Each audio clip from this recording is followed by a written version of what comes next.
Hello, you are listening to Disney Travel Tales, episode number 62. This is a space where you can escape the real world and immerse yourself in someone's recent Disney trip. I'm Jenny, and today I'm talking with Beth in part one of her big Florida vacation that she took with her husband and 11-year-old daughter at Thanksgiving. They spent 4 days at Disney and then went to Universal. That episode will be out in a few weeks, so make sure you check back. Never miss a new episode of the podcast by subscribing to it wherever you're listening right now. The rest of this year is going to be fantastic, and I would hate for you to miss an episode. Next year, I'm starting a newsletter, which will be filled with lots of travel tips and secrets, and just for my newsletter subscribers, you will be able to watch the unedited videos of the podcast. That should be really interesting. Follow the link in the show notes to sign up for that newsletter. Okay, so let's get going. Imagine yourself with your favorite Animal Kingdom snack. Mine are the cheeseburger pods, and let's go.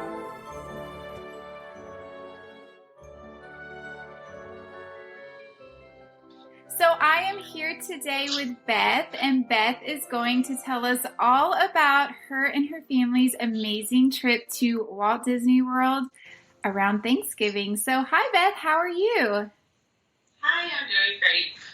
So why don't you tell us a little bit about yourself, who you traveled with, and your experience with Disney vacations?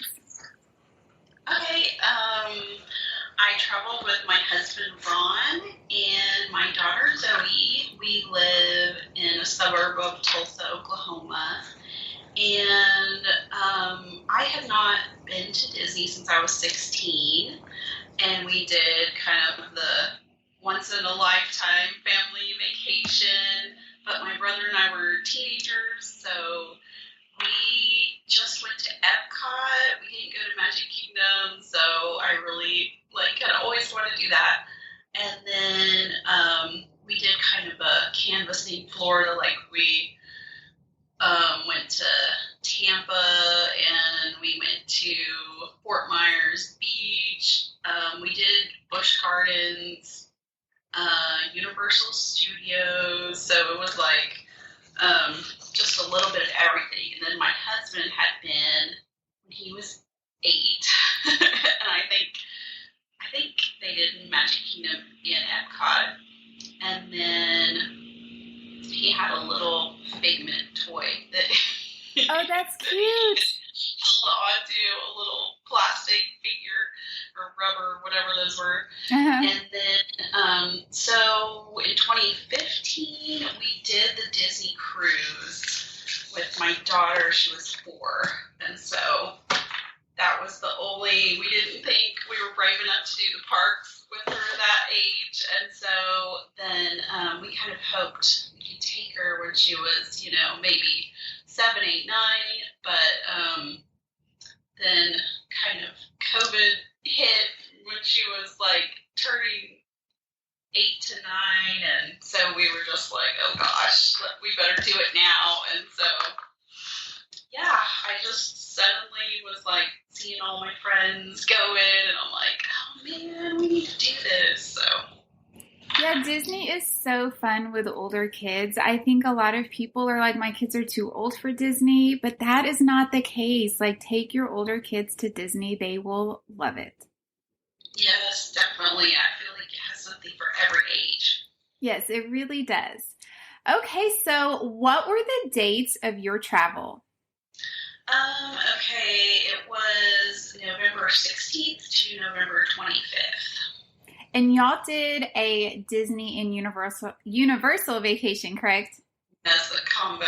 We did a half and half, basically, but we had actually planned to just do Universal, and because we're big Harry Potter fans, and then I just was we're so close to Disney, and it just snowballed from there, and ended up being half and half. That's fantastic.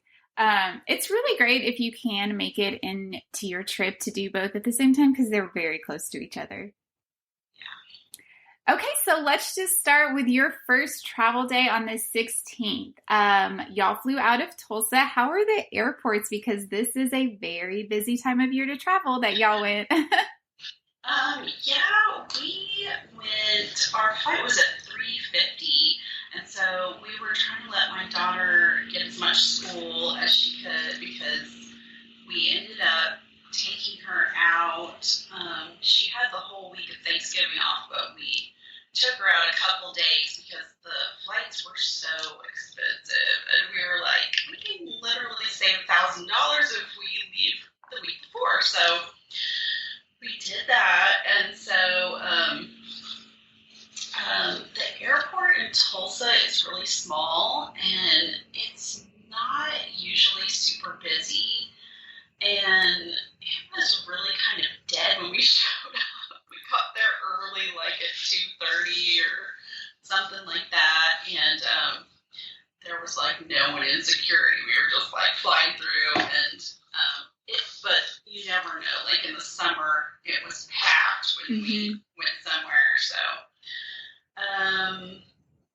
and then we flew Southwest, and our flight, we had a layover in Chicago. So the flight to Chicago was not full, and then the flight from Chicago was completely full. So it was pretty crazy there. And we had, they had been having snow and stuff, and we tried not to fly to Chicago, and then we just had to this time, and so we did have a delay. They were de-icing the wings for like at least 45 minutes. We sat on the plane. Oh my gosh, that's awful. And yeah, so my daughter has like really bad anxiety, and she hates flying, and she's like, up until we get on the plane, she's like, Mom, can we drive? You know, and I'm like, you're going to be okay.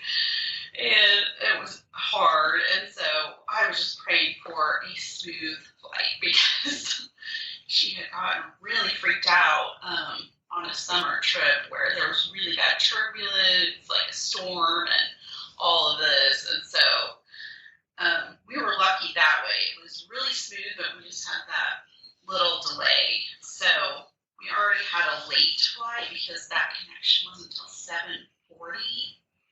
And so we did not get to Orlando until 11:40 p.m. Oh my gosh. Yeah.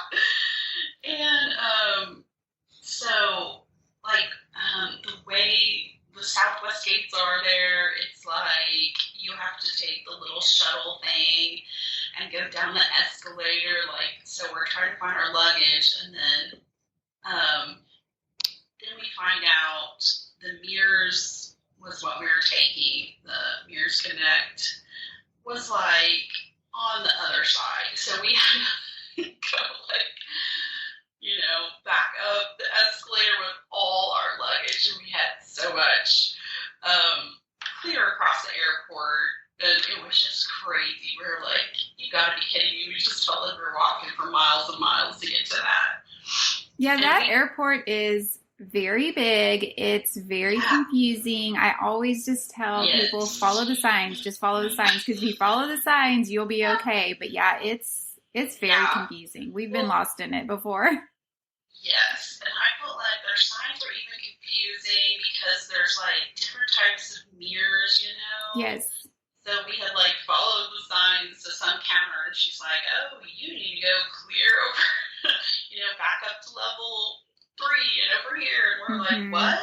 Yeah. And I thought I had figured it out on the little map, and they had sent texts and emails and all of that, but we were just like, you gotta be kidding me. Yeah. Especially being late. You're probably so tired. So tired. And we had already, I should have mentioned this, but we had adjusted our travel plans. We were going to do the 17th through the 24th, and we had only had time for 2 Disney parks, and I was like, oh no, this is, I was getting major FOMO here, like, I've got to see some other parks, and so I added on 2 days, and it was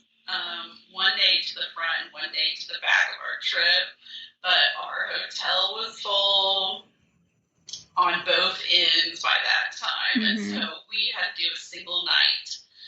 And so I wish we would have just done the airport, because I found out there's a hotel indoor airport. And I was like, why did I not know this?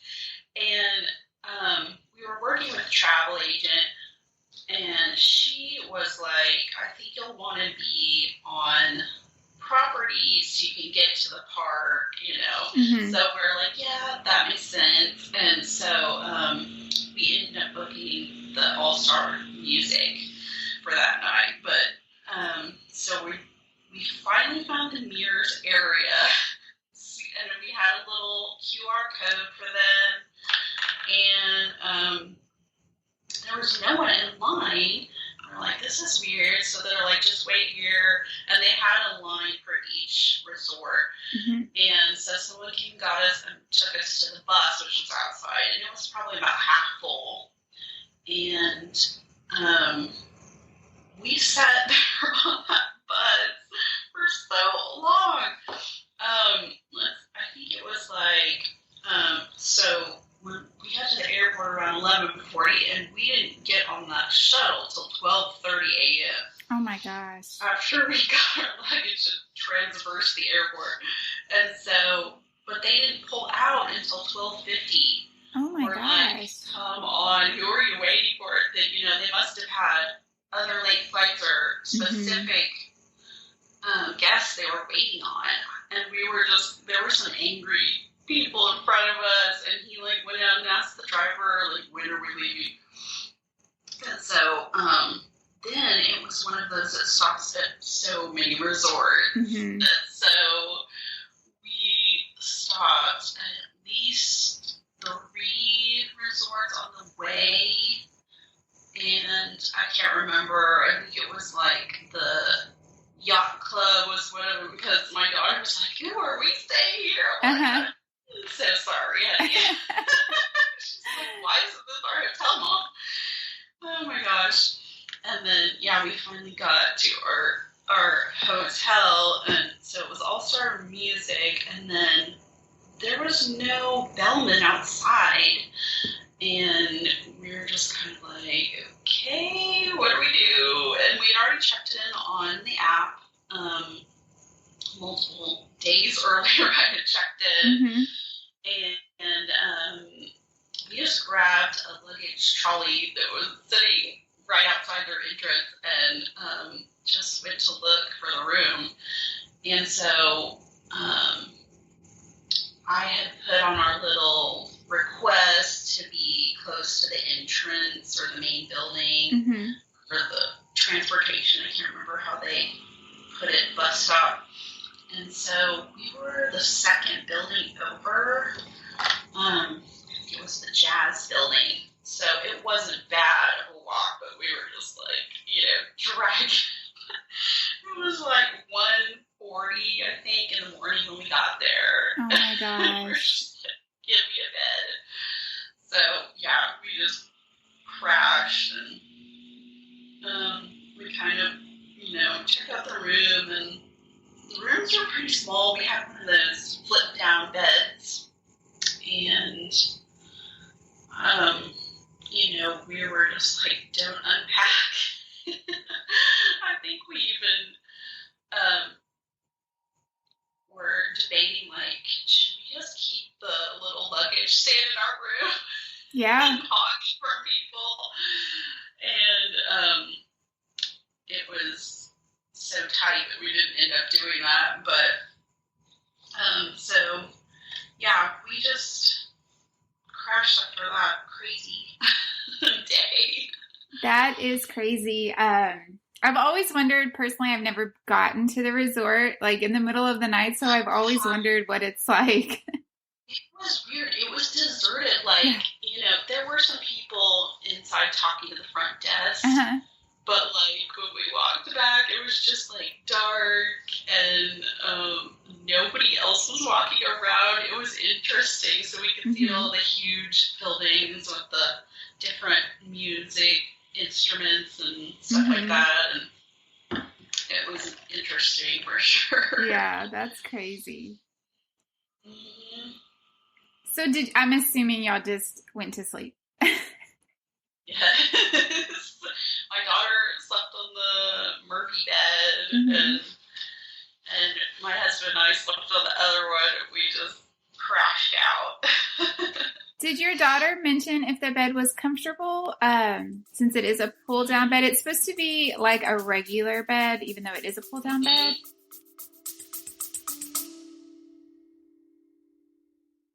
Hey parents, do your kids listen to podcasts?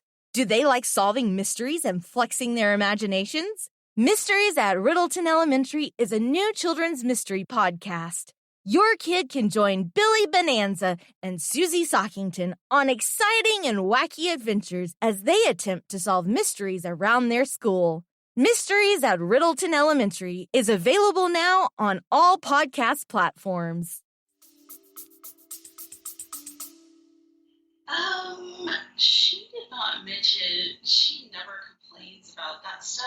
Okay. But I didn't notice anything. I mean, I laid down by her a little bit, and I didn't really notice it being that different. That's really good. Yeah. Mm-hmm. Yeah. Yeah, Disney does do a good job of maximizing spaces in smaller rooms, and so having that bed to be, if you were staying there for a longer period of time, it would have been nice that you could just put the bed up and then pull the bed down. Definitely, yeah, because there was not much room to walk between that and the TV, or I think it was a little, that's where the fridge was and stuff, and the little coffee area. Okay, so let's move on to your next day. So y'all switched resorts. Did y'all, how did that work out? It worked out pretty seamlessly. I was nervous about it, but I had heard on so many reports where you could just have them transfer your luggage, and so we ended up eating breakfast in their cafeteria. Because I hadn't had time to order groceries or anything yet. And so we went to their main building, and it was really big, and it was one of those buffet style, or not buffet style, but like a cafeteria where you just pick out what you want, and they're standing there to dish it up. And so there was no line. We just kind of went up to the section we wanted, and it ended up being pretty good. I just got like a regular bacon egg, and I got a Mickey waffle, and then it had tots, scrambled eggs, and then my husband went to the omelet bar and he did that, and then my daughter wanted the breakfast bagel sandwich, which was gigantic, and she wanted all the things, she saw all the pastries and everything, and then we thought about buying one of the refillable mugs, and we were surprised how small they were. I thought it was going to be the big 32 ounce or whatever, and it was little. I don't know if it's 20 ounces or what exactly it is, but we were like, I don't know, should we get it or not? And we decided not to get it yet. So yeah, we ate there, and then my husband went to get the luggage cart thing, and I took my daughter to do to get some of those souvenir coins in one of those little machines. She likes those. Yeah, that's fun. fun. And she loves the pressed pennies. So there was one of those coin machines right outside the where we ate, and then so we went back. We packed up all our stuff, and we got finished getting ready, pack it back up, and then my husband took it to Bell Services, and he asked them to transfer it for us to Port Orleans Riverside. And so that was no problem there. And then I was watching the bus schedule, and you can look it up on the app under the resort tab, and it'll show when the buses are coming. And so we're going to Hollywood Studios this day, and I did not buy any of the 7 a.m. stuff. I was awake, but I was like, no, I'm not going to do it because we had the DAS pass for my daughter, and I had set that up online and done the pre-registration, and that was a big ordeal. Yeah, it really is. And I'm sure you've heard different stories, but yeah, it was because I had to have her with me to take the little picture that they do. And so it would take them almost an hour to connect each time. And then it was like, by that time, my daughter was somewhere, she'd gone off with her friends, or we had an appointment or something like that. So it ended up taking like a full day of like calling back when we were available, then we'd not be available, and they'd pop on and say, "Are you here still?" And I'm like, "No, I'm not." So, so then I did it. That was like on fall break when I was doing it, because I knew she'd be available, and so I did it like early in the morning on the first day of fall break. I ended up trying to call right away, and then it still took like about 45 minutes for them to answer, but we got it done that next morning. But then the lady who I talked to, the cast member that approved the DAS, she didn't transfer me to the ride setup person, and just kind of hung up. And I was like, wait. And it was really weird. And so I had to call back, which took like almost another hour for them to answer me. And then I got the ride guy, and he sent me a form to fill out. And it was like, do you want AM or PM? Then write 3 of your top rides that you want to do or attractions, and the dates and the park you'll be at. So I filled that all out and sent it to him, and then he just filled in the rides. And I guess it depends on your cast member. Some people have said, they'll ask him, like, how does this look? Do you need to change anything? Well, this guy just hung up again, like, okay, I've got it filled out. And I was like, what?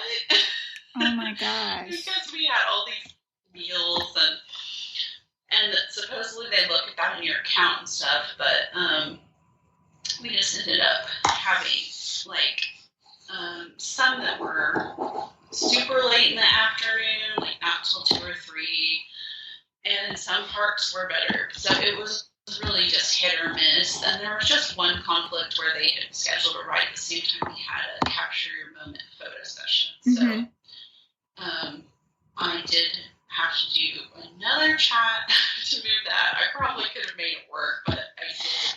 But then by the time I did that, the ride that we had was gone. They didn't have it anymore, so I had to do something else. So it's, I don't know. It was really nice to have them, but it was also like another thing to try to get to and make work. Right. So, anyway, back to the park day. So we ended up waiting 20 minutes for the Hollywood Studios bus, and it was at 10 a.m. by the time we finally got there, or got on the bus. And then the bus stop was really busy there, and their buses come to all the parks, and so we were kind of in a big group going to Hollywood Studios that was loading like a bunch of the wheelchair people and what are they called, the ECV? Yes, the scooters. Yeah, and so that takes quite a while, and so another bus came up behind them, and then the people in the back of the line bailed out and went to that one, and so we finally got on the bus, but we had to end up waiting for the second bus to Hollywood Studios, so it took a while. And then that was maybe about a 15-minute drive. So we tapped in at 10:45 to Hollywood Studios, and my backpack set off the alarm. Oh, yeah. At security every single day. And I was like, come on, what is in here? You know, and I kept taking out different things, and they're like, oh, it's probably this. And then the next day they'd be like, it might be this. And, you know, then finally they said, it's probably the hardware on your backpack. And I was like, what? That's ridiculous. So that kind of was frustrating because I had read all this stuff. Oh, just hold your umbrella out in front of you. And I never thought about all these other things that could be setting off, like my bag itself. And I had pins on my bag, you know, and we got the buttons for the first trip button. And, yeah, it was, so who knows?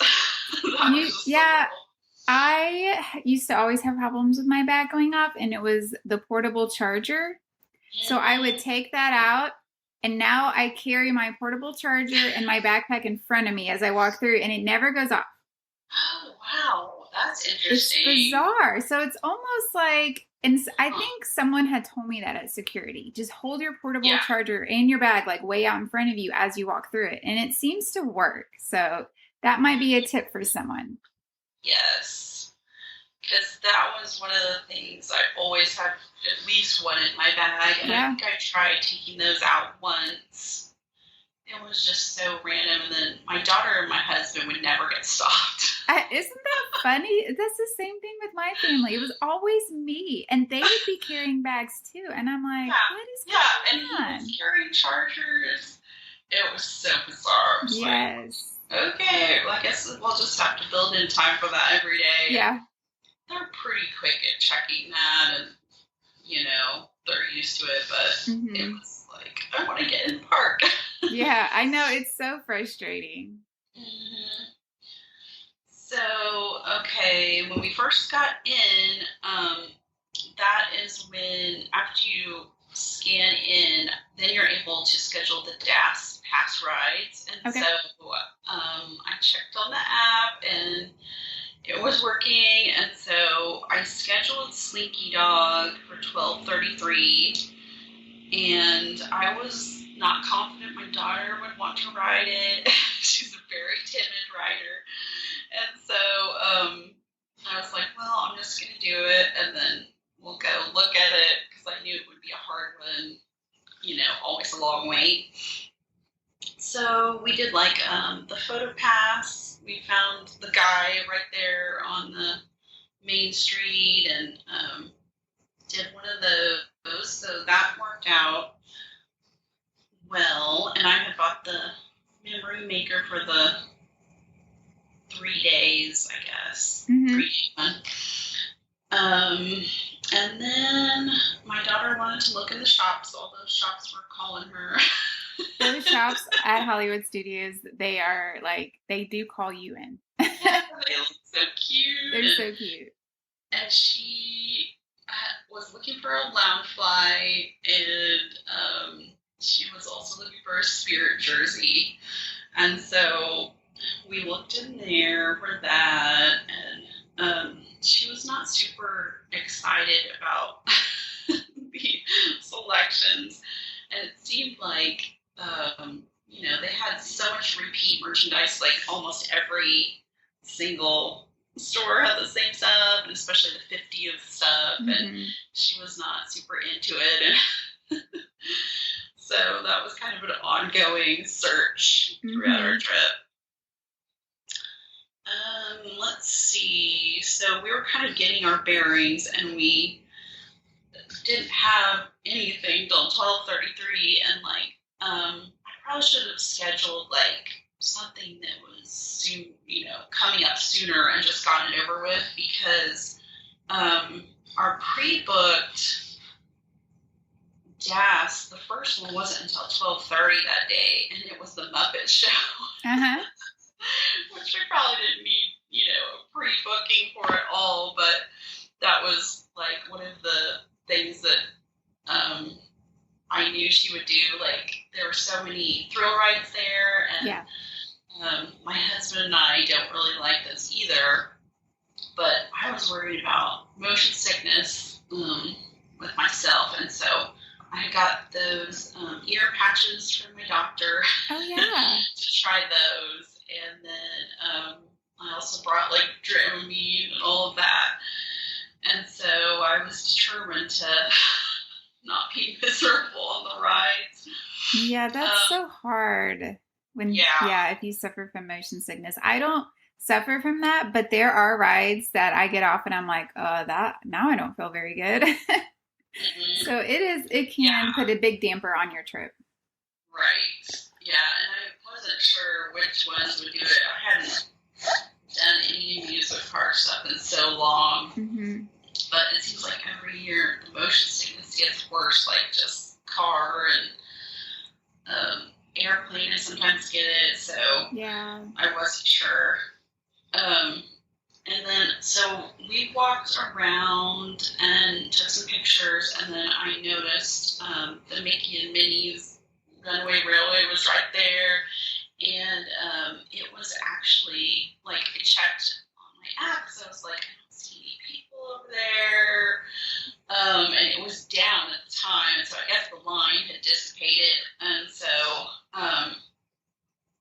we ended up going into the Frozen sing-along at 11:30, and I heard that was really funny, cute, and so we went in there, and it was about 20-minute show, I guess. Mm-hmm. We waited in the little grouping outside of it where they squish you into the lines and have a little pre-show thing. So that was probably 10 minutes or so. And then while we were in the show, I went and mobile ordered lunch, and we did the Backlot Express because I wanted to try the Wookiee cookie. Uh-huh. And I just got my daughter like an Uncrustable. She was pretty full from breakfast, I think. Mm-hmm. And then I got this Southwest salad, and my husband got a Reuben sandwich.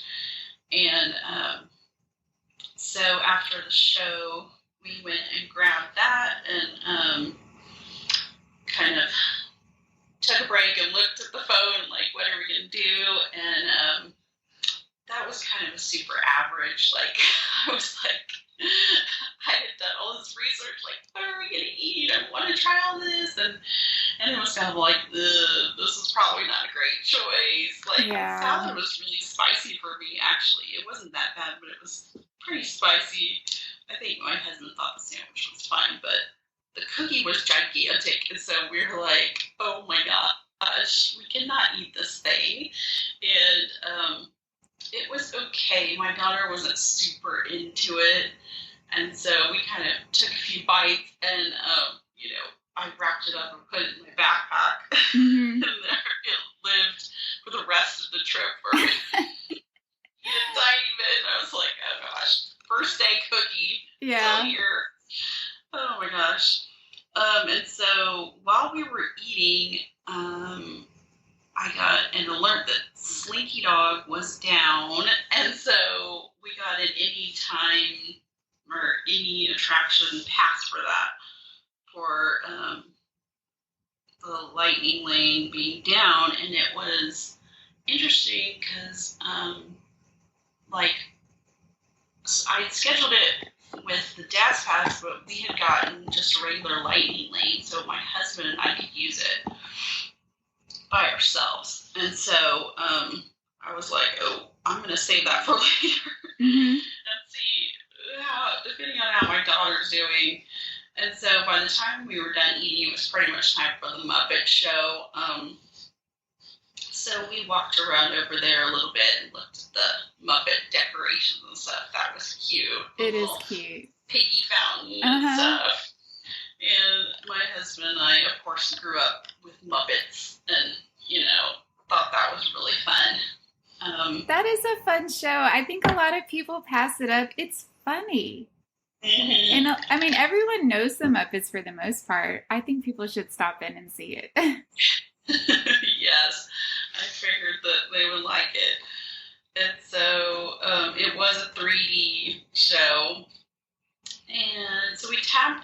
at 12:45. So on the pre-booked DAS rides, you do have that hour window that you have to make. All the other ones that you book in park, you can go anytime after your booking. And so I was kind of like, okay, we got to make this time. And so we waited about 15 minutes in their little pre-show to get enough people, and then the little video played to go in the theater. And that was really cute. My daughter liked it, and my husband got a kick out of the grumpy old men in the box up high. It was funny. And then she was kind of disappointed the Muppet store is closed, that is like outside of the ride and around that area is still closed. So I don't know what's going on, if they're going to bring that back or what. It's kind of weird that it's down, but she wanted to look in there. She had the shopping on her mind. And so every time we got off of anything, she's like, Mom, can I go to a shop? And I'm like, oh my gosh, please. Yes. Disney is really good at pulling you into their shops. They are, they have those almost at the end of every ride, but, oh gosh, she has kind of a fixated mind when it comes to like, okay, I want to find this, where's it going to be? And so until she finds it, it's like a radar or something. Yep, she was on a mission. Oh my gosh. So, okay, so since we had tapped into that, I could book another DAS finally. And so I booked Mickey and Minnie's for 2:09. And so those go by the standby time. So the Muppets ended at 1:15, and then we kind of had another chunk of time to kill. So we were kind of walking around, and I was trying to calm Zoe down about the ride, because she was already like, what is this, a fast ride? What is this? So she hasn't gone on anything yet. And so I was trying to prepare her, like, I don't think it's really fast. It's kind of a fun ride for everybody. And it's like, because I had previewed as many rides as I could on YouTube, trying to be ready to see what I thought we could ride. And she just was not interested in prepping for the trip at all. And I had been like, are you sure you don't want to watch these? Like, trying to get her excited about it. And she's just in this, like, preteen phase where it's like, she's determined that nothing is cool and mom and dad are lame. So Yep. she's just, not taking my word for it. I'm like, I'm pretty sure you're going to have fun on it, but I don't know. And so, at 2:05, we were able to tap into that. And she was still nervous until we got, like, in the little car. And then, I think she kind of was entertained by the little cartoons. And and it was kind of wild. I didn't know what to expect with that trackless ride, but it was interesting. I thought it was cute, but it went so fast that I feel like I needed to do it again to see what all was going on in the little pictures, but it was cool. Yeah, it's a really fun ride, and it's great for all ages. I liked that we could all sit together and fit in it. We were kind of borderline on some of the little Disney rides where we could all three fit. Yes.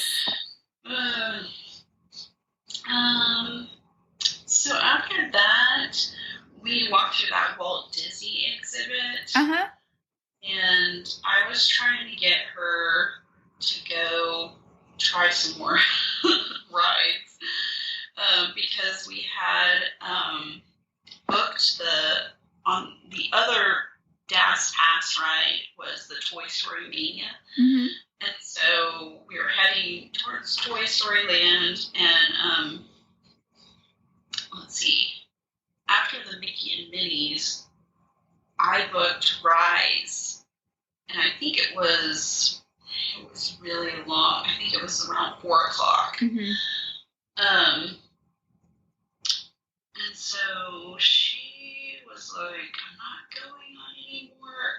She was like, it was really weird. And so I'm like, did you have fun with that? You know, she was kind of like not admitting, you know, she was not going to say she liked it.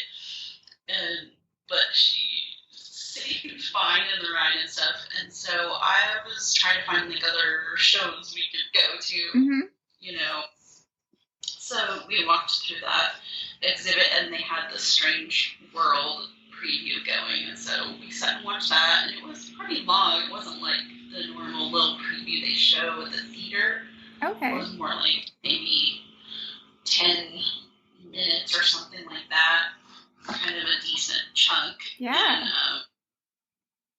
so that was good. And then we walked into Toy Story Land, and we did the photo pass that's right there at the beginning with the big Woody. And there was only like maybe one family in front of us. And so it was time to go into Toy Story Mania. I was trying to talk her into it, and like, it's really fun. It's kind of like a video game. She was not having it. And I was like really disappointed because I wanted to ride that one. Mm-hmm. And so we just kind of looked around, and I had booked, we didn't have any meal reservations for this day because it was our add-on. Mm-hmm. And so I had put some alerts in the dining apps to hopefully get something. And there were a few options when we booked it. I think there was like, I could have done Mama Melrose, and I think I ended up grabbing one of those like for a late afternoon just so we'd have something. But I wanted to try the Sci-Fi Diner. I thought that would, or the Sci-Fi Dine-In. Thought that would be fun.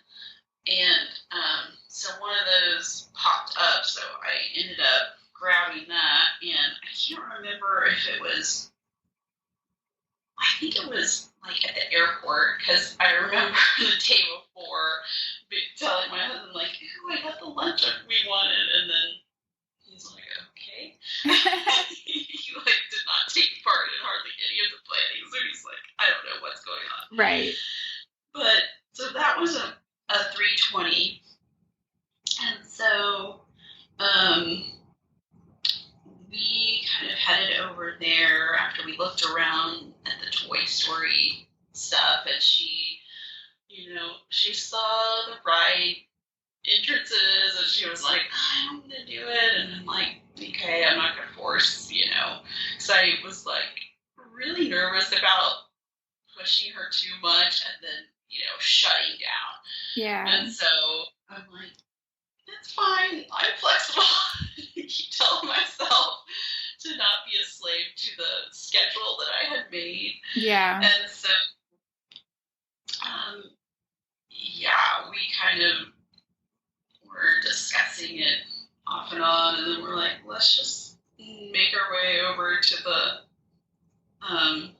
restaurant. And so we ended up eating in there at 3:20, and it took like almost an hour. It wasn't a super long dinner, so that was nice. But, did y'all like it? What's that? Did you like the experience in there? It was neat. It was not what I expected. It was so quiet in there and dark, and we were like, okay, can we talk in here? And it was kind of like they're showing you into a theater where the plays are going or something. Like, it was really quiet. And there was, so they have like the old fashioned cars, like a convertible style, and then we were in a car that had 2 benches.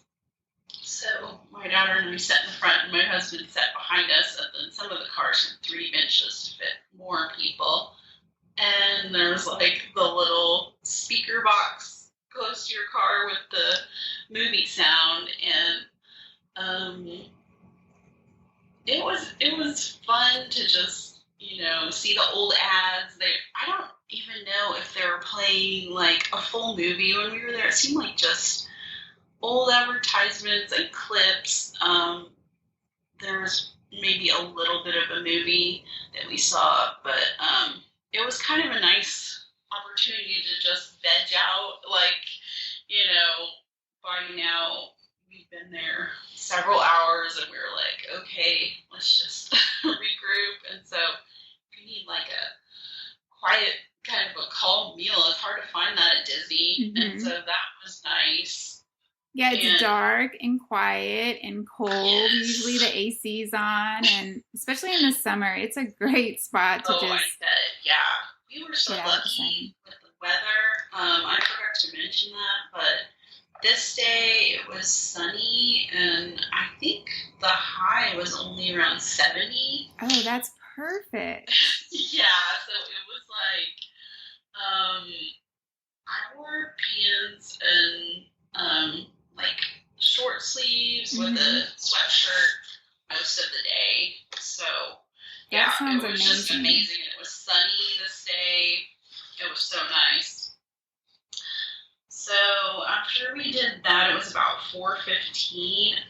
Oh yeah, I ended up getting the chicken salad sandwich and a citrus salad.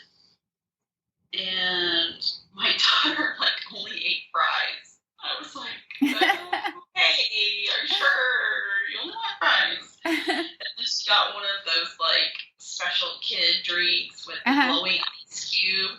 And it was some kind of lemonade. She really liked that and thought that was cool. So then we had that little ice cube cup to take home with us. Mm-hmm. But while we were in the sci-fi, Bryce went down, of course, and so they gave us the pass, but it was only for rides. We could not use it on anything else, and I was kind of, I had no idea if she'd ride it, but I figured it would be more engaging to her, kind of like a show, and not as scary. Mm-hmm. But none of us are super Star Wars fans, and so she's kind of like the least exposure to Star Wars. Mm-hmm. And my husband and I are fans of the old Star Wars. Yeah. But the new stuff we're not super into, and so I wanted to see all the stuff, but I wasn't I have to do all the Star Wars, Right. And so I was just trying to figure out what I could get her to do, and since that went down, I could book something else, but I was like, I don't know if, the amount of rides there is just, she wouldn't even do the Toy Story one. I was like, there's not anything else, that I could book. And so what we decided to do was my husband would take her to see the Indiana Jones stunt show. And I wanted him to be able to see that.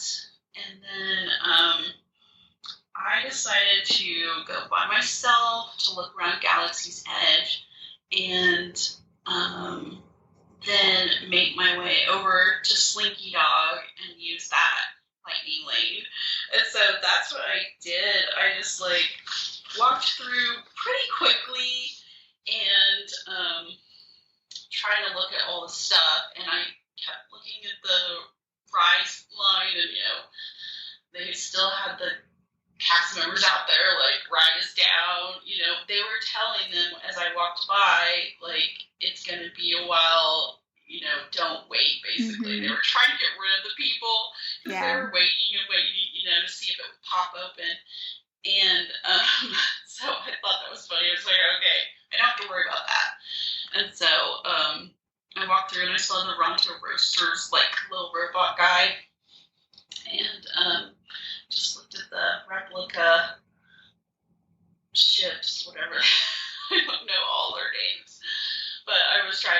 movie, and I kind of just looked for the things that I've heard about or seen online. So, like, the blue and green milk stand, I saw that. I didn't try it, but I just thought it was fun to look at the people and the costumes, and it was just, so immersive over there. And I was it's really cool. The signs, how they're, in another language. I'm like, looking for stuff. Oh, the signs are totally different. Yep. So that was cool. And I thought about trying to do, like, Smuggler's Run, but then it was like, it doesn't seem like a fun one by yourself. And I didn't figure I could get Zoe to do it. And I was just like, it's fine. Also thought it would make me sick depending on the drivers in there. Yeah, that's a possibility. Oh man, yeah. And some other things that had short waits, like the other Star Wars ride, the older one. Star Tours. Yeah. I thought about doing that too, but I was like, I'll just go. So I, like, quickly went through there back into Toy Story Land, and the Army men were out. And they started their little drumming show, and that was cool. So I stopped to watch that, and I filmed it so we could see.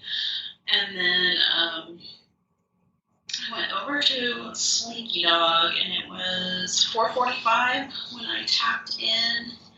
And so I was, like, still kind of skeptical, like, if my Lightning Lane would work, because I hadn't used one of those anytime passes. I'm like, this is, like, legit. Yeah. So yeah, it was fine. I went in, and the standby at that time was about 45 minutes. And I was just in line for 10 minutes, and then I was by myself, and so I rode with this little boy that was super excited and cute, and he was, like, really tiny, and he just had his arms up, and he was, like, yelling. It was so cute. That and is his parents cute. were sitting behind me, and I was like, have you ever ridden this before? He's like, oh, yeah, this is so fun. I'm pretty scared. That's cute. Yeah, it was cute. It was more wild than I thought. I was like, this is not a kiddie coaster like I thought it was gonna be. Somewhere a step above, I think. Yeah, it's like in the middle. It's a little bit thrilling, but also not, like, super scary. Yeah, and I was like, there's no way my daughter would get on this, but it was fun. Mm-hmm. I liked it. And so when I got off that, my daughter had been texting me, Mom, where are you? Mm-hmm. Their show was over, and they were heading to the Beauty and the Beast show that was at 5:00. And so I was like, I'll meet you there. And then I look on the map, I'm like, oh my gosh. And so it was like 4:55, and I was way across the park. So I'm, like, super turbo walking to get over to the Beauty and the Beast, and then not knowing that it's, like, outdoors and you can, like, pretty much walk in anytime. Yeah. So I was, like, thinking it was, like, a theater, they were going to shut me out. And so I'm, like, trying to walk through Hollywood Studios, and I'm like, okay, it's fine. So I'm like, hey guys, I'm out of breath. So funny. Like a maniac, but that was far, and then you have to walk up, like, a huge hill. And I was, like, missing all the cool stuff on the way there because I was practically running. Yeah. But that was really cute. It was about 25 minutes, and it was kind of like a little abbreviated Broadway play of Beauty and the Beast. So my daughter really liked that. Yeah, the shows at Hollywood Studios, they're really fun to watch. Mm-hmm. I think people should take the time and, yeah, at least pick, if you don't want to do all of them, pick a couple to watch, because I think they're all great. Yes, there were a lot of neat ones. Like, she really liked the Frozen one and thought that was hilarious.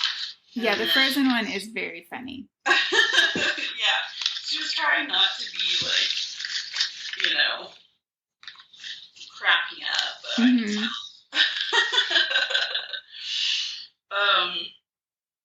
Let's see. So after that, I wanted to try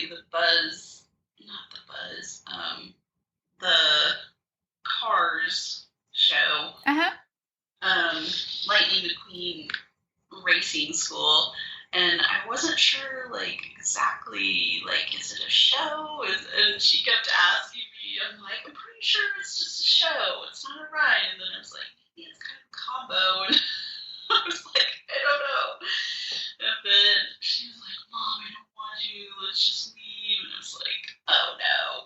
Because I really wanted to see Fantasmic, but I was really skeptical if she would last that long. And they did have 2 shows, and I think it was 7:30, the first one.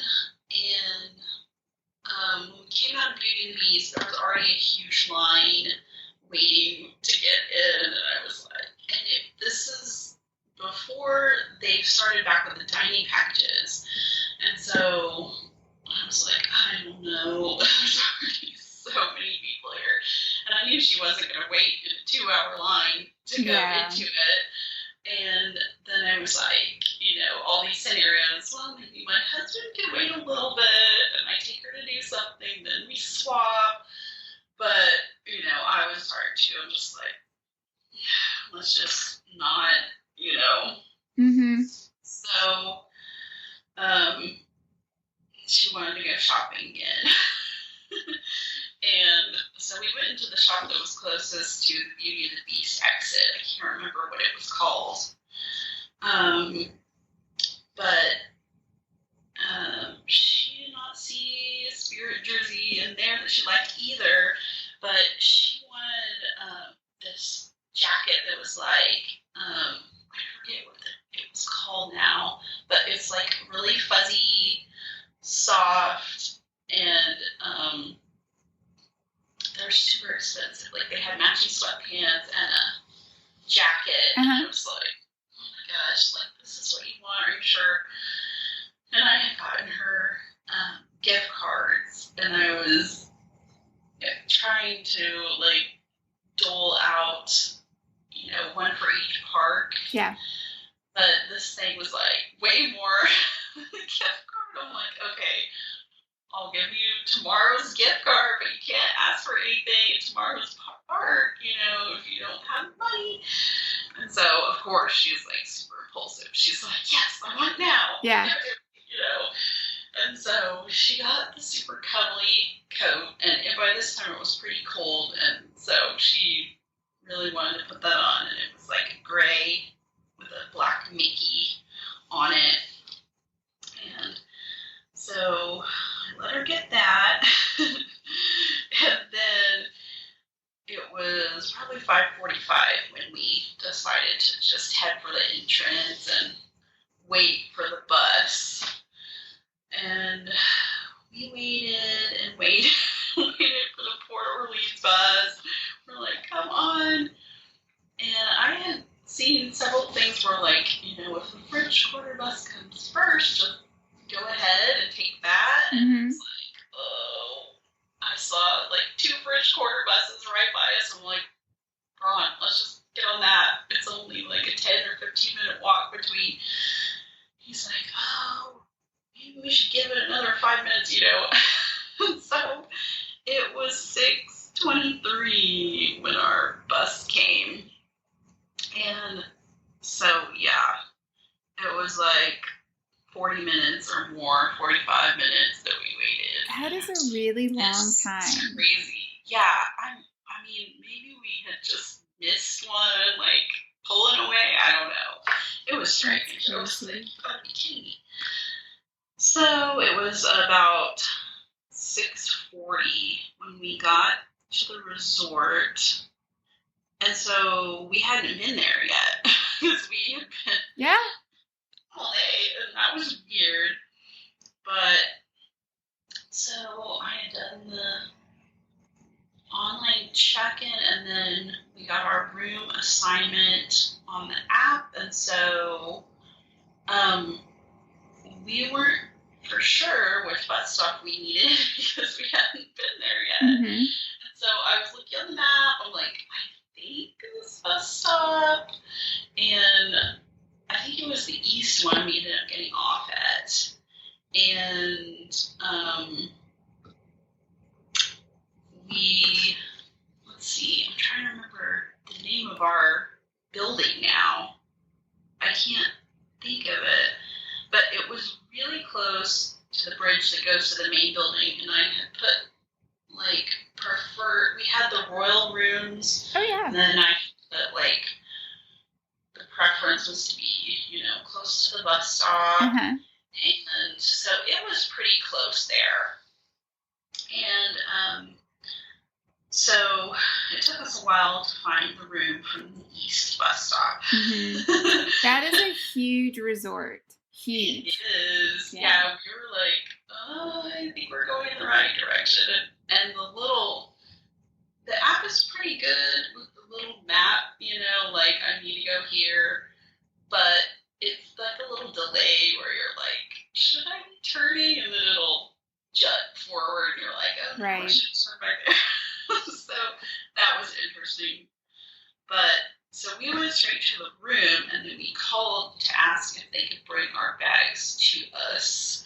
Because we were like, we don't even know how far away the main building is at this point. Mm-hmm. We hadn't been there yet, and we're like so tired.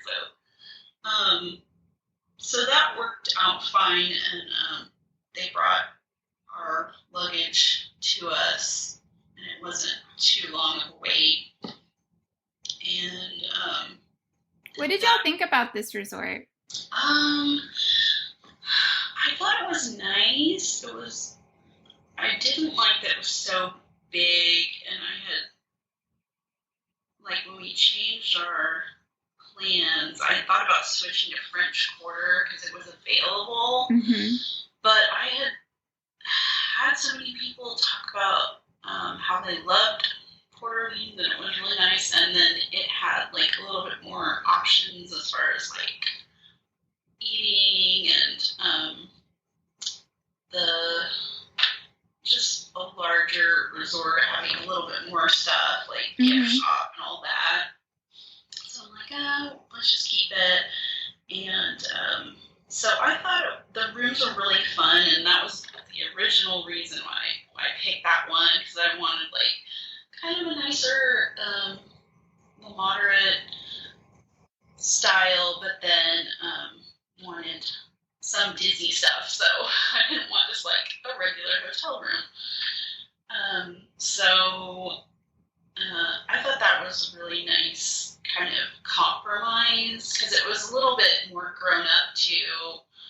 I knew my daughter probably wouldn't want like the cartoony rooms, and so this was kind of like an elegant version of Princess, and it was neat that it had a little bit of all the princesses, and it had the little letter from Tiana that's like fused into the table. It's printed on the table, I guess. When you get there, that was cute, and they had like our name on the TV screen, like welcome Gentry family, and so that was really like a nice extra touch. And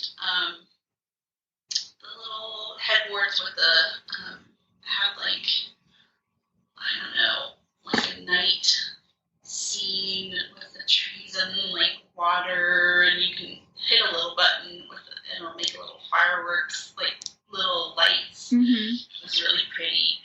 And then we were trying to find the little touches of each different movie. So like the wallpaper border would have certain movies, princesses, and the little sidekick animals and stuff hidden in it. So I was telling my daughter, trying to see how many different movies, princesses she could find, and I was like, oh, do you see anything for Snow White or Rapunzel, stuff like that. So that was fun. And there was a picture on the wall of all the princesses and a little silhouette of all the princes. So that was cute. The vanity was really nice and big. I liked that. There weren't a ton of spots for luggage, and I had kind of gone back and forth between the 5th sleeper room and this one. I was like thinking she would really like to sleep on the pull-down bed, Mm-hmm. but I thought this was cuter, and so she had her own big bed. And then, we had trouble storing all of our stuff because we brought too many bags. But since we were doing the Universal and Disney, it was like I felt like I had to pack for 2 trips. Yeah, I mean, so you really I had, were. all the themed T-shirts, for each trip. And so I was like, oh my gosh, I can't fit all these. Then I wasn't sure about the weather, so it was like I need to bring long sleeves and short sleeves, pants and shorts. So it was like double the stuff. That was crazy. But they do have like it's not a closet, but like a hanging bar in the bathroom. Yeah. And I think I had put garden view, and it ended up. We were right outside of one of those side pools, like not the main ones, and it was under construction. It was like gutted out and was being jackhammered up or something. They were redoing that pool, and I was like, oh gosh, this is like a bad timing for that. Mm-hmm. So it wasn't like a beautiful view. It was like it would have been a pool view of the private little pool, but yeah, I didn't know about that, and I didn't when we got in, I didn't even notice it because it was dark, and so the next morning I'm like, what? The pool we're by is not operating. Yeah. But yeah, it was so chilly that we didn't even think about swimming when we were there, so we didn't end up needing it, but I probably would have, if it was summer, asked for maybe a different spot. And let's see, so when we got there, I went and ordered the Amazon Fresh groceries so we would have at least bottled water and snacks. And I had been waiting because I was like, well, we're changing resorts. I don't really want to change our food over. Yeah. And we won't be there long enough to get it. So it was like a really awkward timing. And then I had also ordered a breakfast box from one of those Ear for Each Other companies that I found on that Facebook page. So it was called Two Chef Mission. And they didn't deliver on Thursdays, and so they had texted me or left a voicemail, I think, when I was at the parks to confirm a Friday delivery for that. And that was kind of like you could pick if you wanted like pastries or fruit or like a charcuterie type box, and so there was a bunch of like Mickey waffles in it, and the Mickey shaped beignets were in there. Oh, that's fun. Only issue was we didn't have a microwave, so it was like, we could eat the cold waffles, and I didn't think about this at all when I was ordering. I was like, that sounds delicious, and then so that was kind of like, made it not as good, but it came with, there were some muffins too, and they included like syrup and powdered sugar.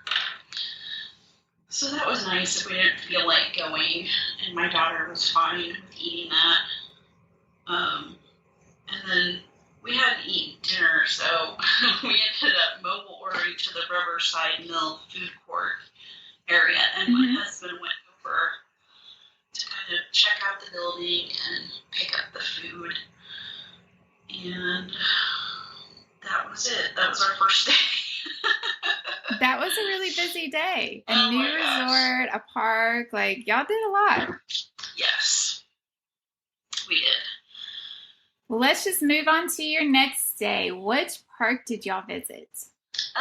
Magic Kingdom. So this was supposed to be our first park day, but then when we added one, I added Hollywood Studios. So, so I was just really hoping my daughter would like this better and there'd be more options for her. And so I did get up and buy the Genie Plus because I had seen that like maybe there's going to be rides that I want to do and she doesn't, and so like more than I thought. And I also thought there's so many rides at Magic Kingdom, you know, it'd be nice to fill in the gaps that we're waiting for the Gas Pass rides. And I just kind of wanted to play with it too, so I'm like, I'm just gonna buy it for this day. And so I got that, and then the first one I booked was Peter Pan. And I figured, like, I'm not going to go for any of the coaster stuff for my daughter. And the Peter Pan gets, like, surprisingly full. Oh, yeah, that's a very popular one. The first one that popped up was $9.20, but so I grabbed it, but then I was like, I don't think we're going to be able to make that because our pre-booked gas rides for Magic Kingdom were actually really good. I had gotten Jungle Cruise for $8.30. Oh, nice. And then Pirates for $10, so they were right by each other. They were early. I was super happy about that. And they were like, I figured my daughter would be okay with those rides. And so I went and like canceled it and looked again really quick, and it was up to $12.15. And so I grabbed that one. This is like 7:03, you know, all this is happening. Oh yeah. And so I got the Peter Pan for $12.15 then, and we had been so frustrated with the bus that we decided to order a Lyft without even trying the buses. So we ordered one like at 8:15, and he was there at 8:30, and we got to the TTC at 8:42. So we let my daughter choose between the monorail or the ferry boat, and she wanted the boat. And so that kind of took a while. Like, I think it was 9:15 when it finally left. So that was frustrating because we're so close now. Yes. Yep. And then my husband didn't even realize that there was like another step in transportation to getting there. We're like, oh my gosh. So, let's see. We ended up making it, so I was getting nervous about the Jungle Cruise, or the Jingle Cruise it is at this time. The timing we had that 1 hour window, and so we were supposed to be there at 8:30, and that was like when we were leaving our resort. Yeah. So we ended up like, you know, I was like, okay, let's take some pictures. So, you know, we did the pictures in the front, and then we did a photo pass guy on Main Street. So we did those, and then I was like, okay, guys, we're going to the left, and I like had my little map, and I knew I had looked so many times at the app to just check on what waiting times were like and all that before our trip. So, and I read all the stuff like, you know the layout of the park before we get there. And I pretty much, you know, Magic Kingdom is pretty easy to remember. But like the Hollywood Studios one is so wacko. I kept looking at it like, oh gosh. Yes. But yeah, so we ended up getting there at 9:32 and tapped in. They did not say anything. It was totally fine. So that was, let's see, I think we got off at 9:47, and that was really fun. And did your daughter like that ride? Yeah, she was like, what is going on with these like, she thought it was funny, but yeah, we had a pretty good skipper, and it was a good experience for sure. And so after that, she wanted to go in the Swiss Family Robinson treehouse, so I thought she would like that. Just we had a little time before the Pirates DAS was up, and so I was like, yeah, let's just go over there, and I kind of wanted to see. So climbed up that, and my husband stayed down below. He'd been having all this back trouble, and so we were like freaked out, like, how is he gonna walk around the parks that played and in and out rides, and I don't know, I think all the walking actually helped his back a little bit, and so it was kind of loosening him up or whatever, but he was kind of like, I don't think I should climb any trees, and so that was cute. They had little scenes from the movie, and my daughter had watched the movie at school, and they read the book like a couple years ago, and so she kind of remembered and thought that was fun.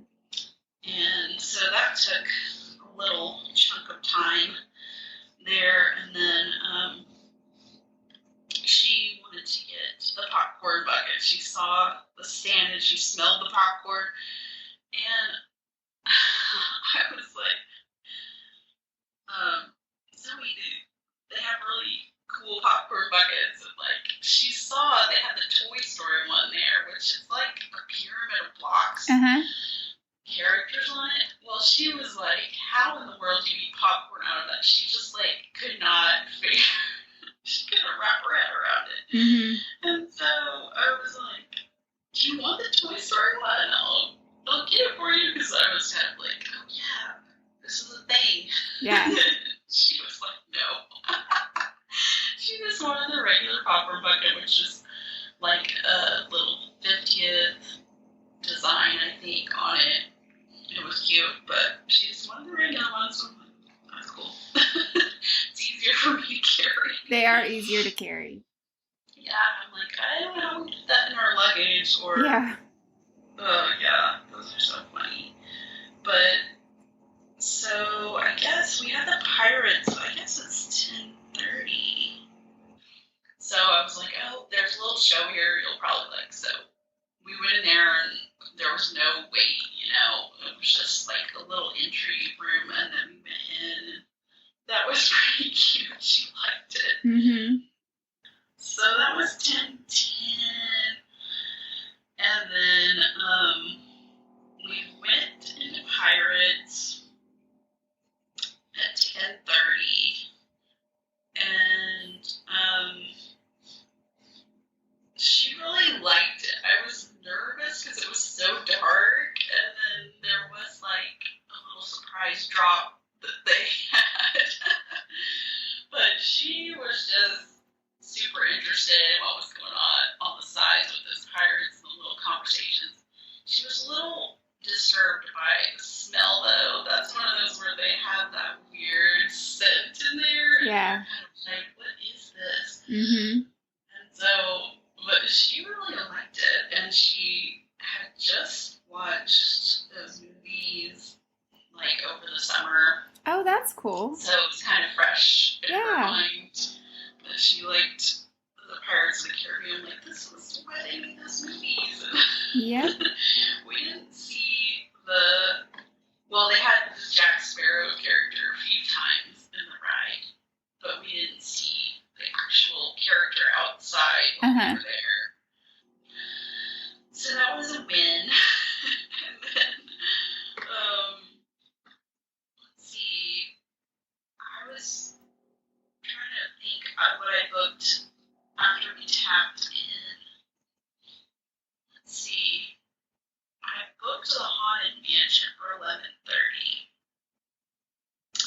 And there was a PhotoPass pic that was like one of those postcard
And I was like, I really want to see. And she was like, I don't want to do that, you know.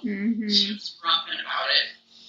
And I was trying to pump her up for the Haunted Mansion that, like, it wasn't going to be super scary. And so, let's see. That was our next ride at 11:30, and the standby for it was 40 minutes. And I think we waited, like, maybe 5 or 10 minutes in the line, and then they had, like, the stretching room bit, and that was weird. But we exited that by 11:56, and she wasn't too freaked out about it. It was just so strange. I was like, this is weirder than I thought it would be. It's very weird. I love it, but my kids don't like it. They're like, this is a weird ride. I thought it would be more funny, but it was like more creepy. Yeah, it's spooky and creepy. It was interesting. I watched all those Disney Plus shows about like how they made it and stuff, and I've listened to some podcasts about it. Like there's a really good one on Stuff You Missed in History that's all about the Haunted Mansion. Oh, that's cool. I'll have to listen to that. Good. I think there's even 2 episodes of it. It's harder. I have to listen to that. Yeah, so I listened to that like a few weeks ago again.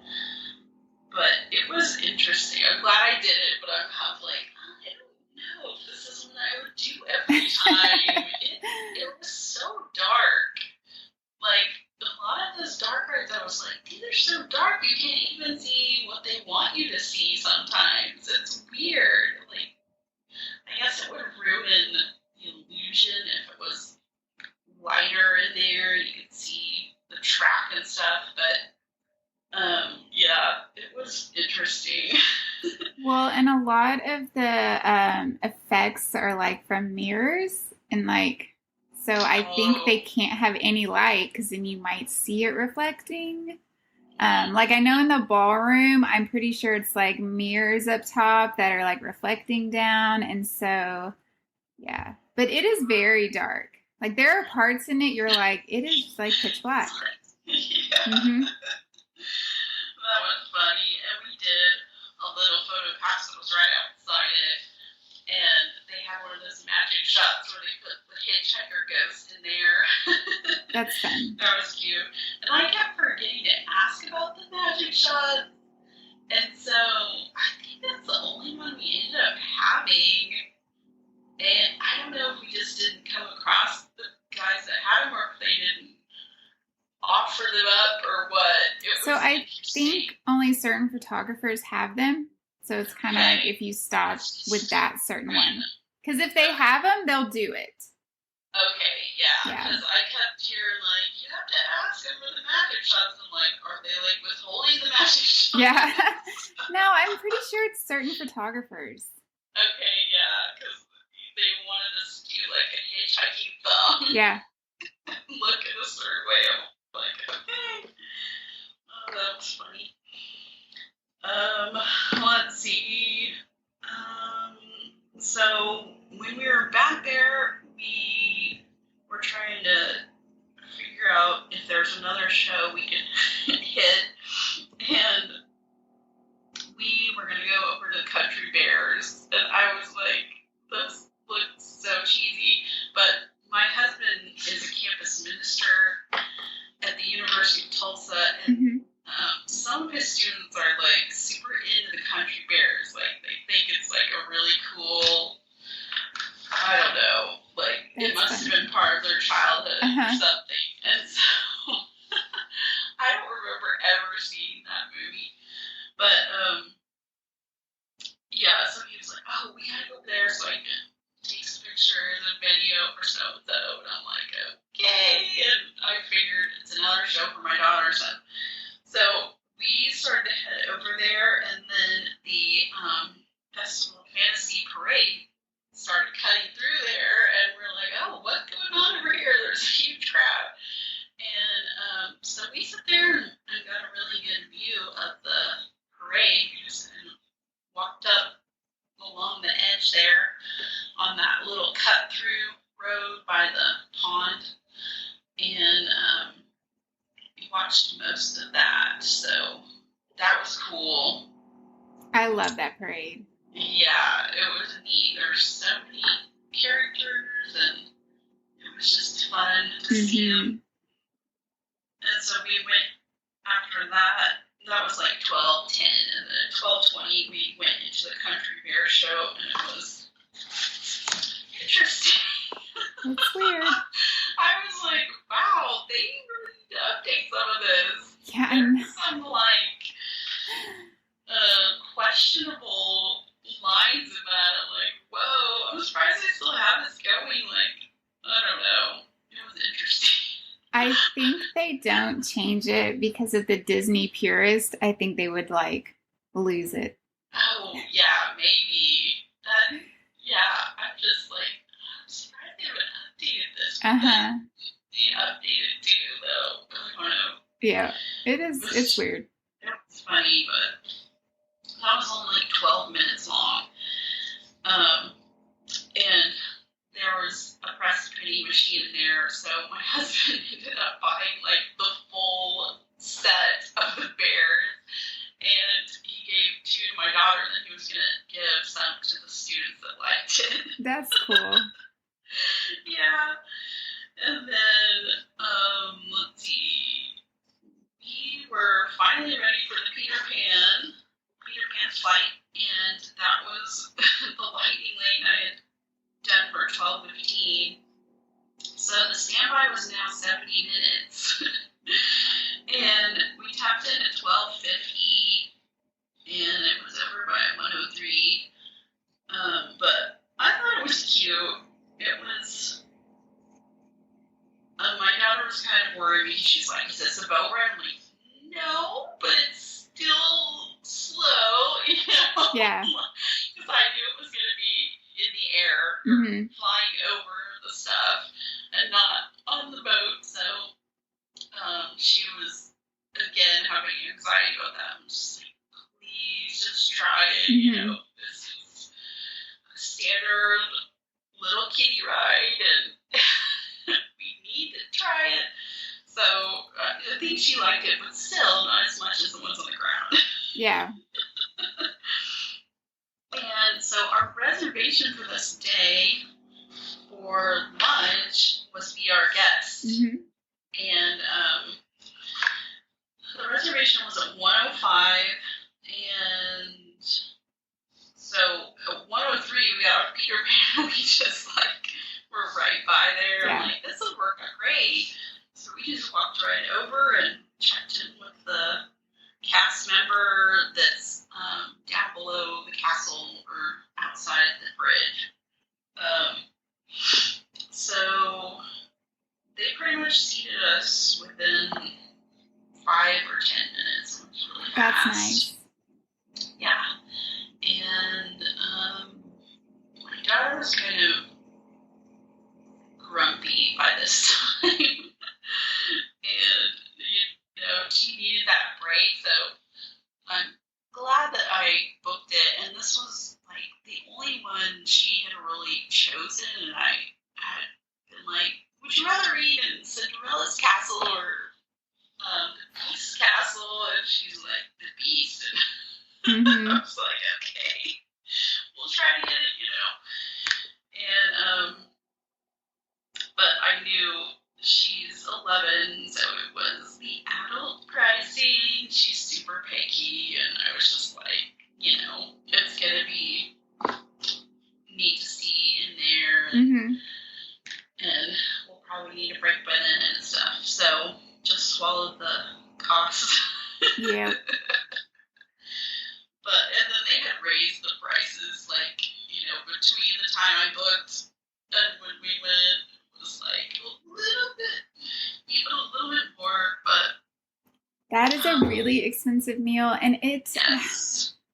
such a fun place to eat, but it really annoys me that they make 10-year-olds pay adult prices. I don't know I have 3 kids, and at 10 years old, none of them ate like an adult. No. It's crazy. Yeah. I know. It's really frustrating.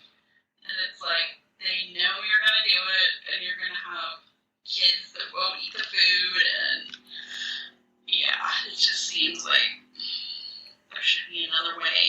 Yes.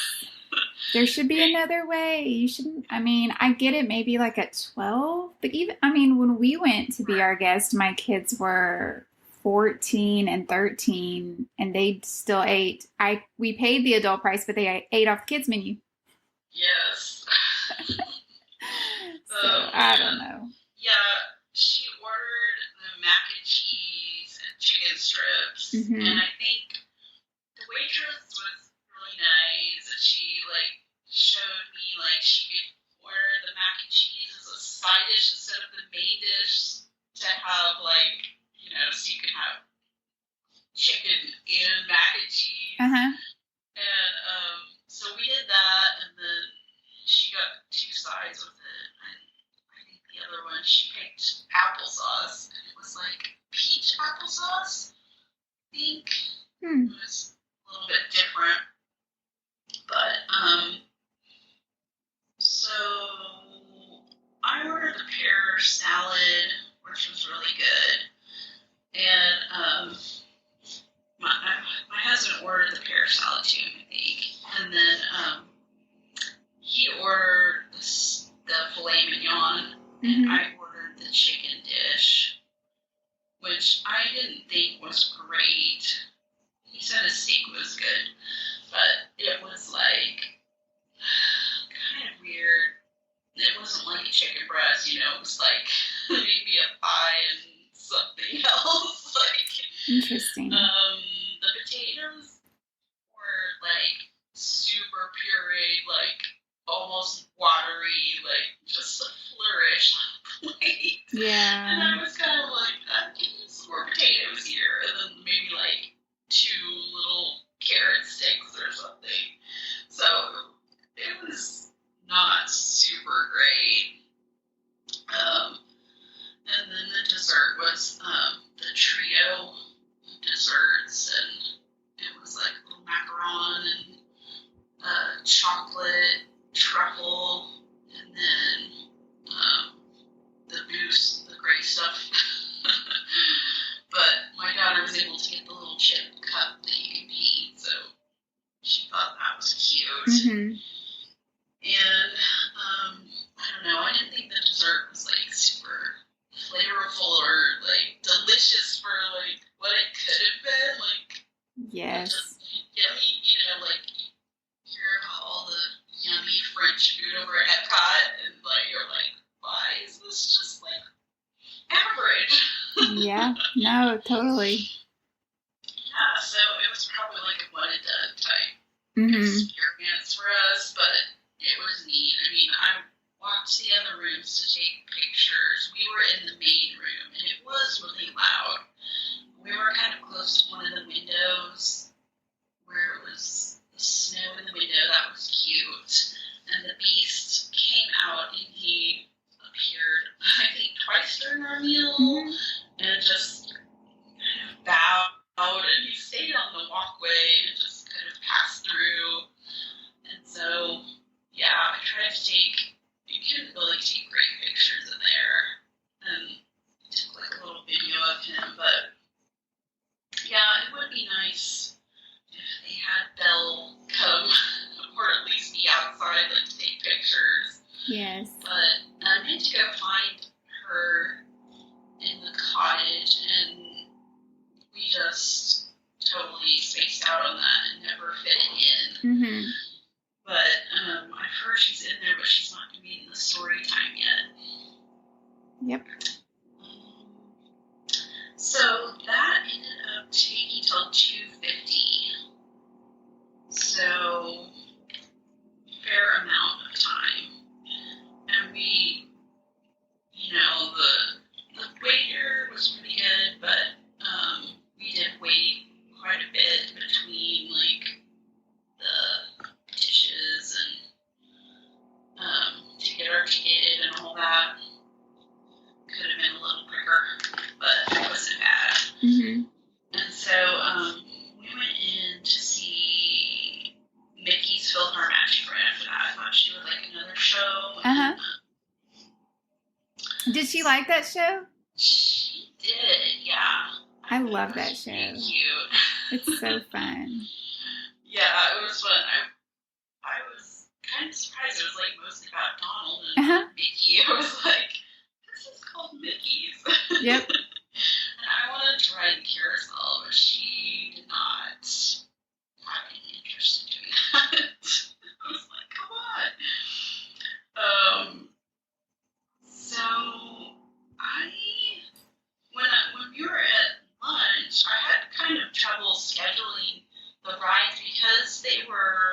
standby time, I kind of had to wait. It wasn't like grabbing what was available. It was like, okay, it's not early enough yet. Yeah. But since you can go anytime, I was kind of like, well, I might as well just schedule. It doesn't really matter. Mm-hmm. And then as soon as we get to it, we can schedule another. Yeah. So I scheduled Winnie the Pooh sometime in there. I think it was in the Philharmonic show. That I scheduled it for 3:27, and we had gotten out of the show at 3:25, so it was right there. The standby was 30 minutes for Winnie the Pooh at that time, and we finished that at 3:40, and she really liked Winnie the Pooh. That was like her speed. And the queue was so cute. Mm-hmm. We skipped over the cute part where the kids can play, because that's in the standby line, but we saw down below they were playing, and she liked that honey wall where you can smush around your hand and play with the honey to the screen. Let's see. And so she wanted to do Winnie the Pooh again. So I booked it for 3:53 was the next time I could get. And then I was like, I need something in between. I kept forgetting that I had Genie Plus, like, throughout this time. So I booked a lightning lane for Small World since we were right there. And I was like, we have to do this one. This is like the, iconic ride. And so that was pretty much no wait. So I booked it for 3:45, and the standby said 20. But we tapped in a little bit early at 3:43, and it was about a 10-minute wait. So we finished at 4:05, and that time we went back to Pooh and rode them again.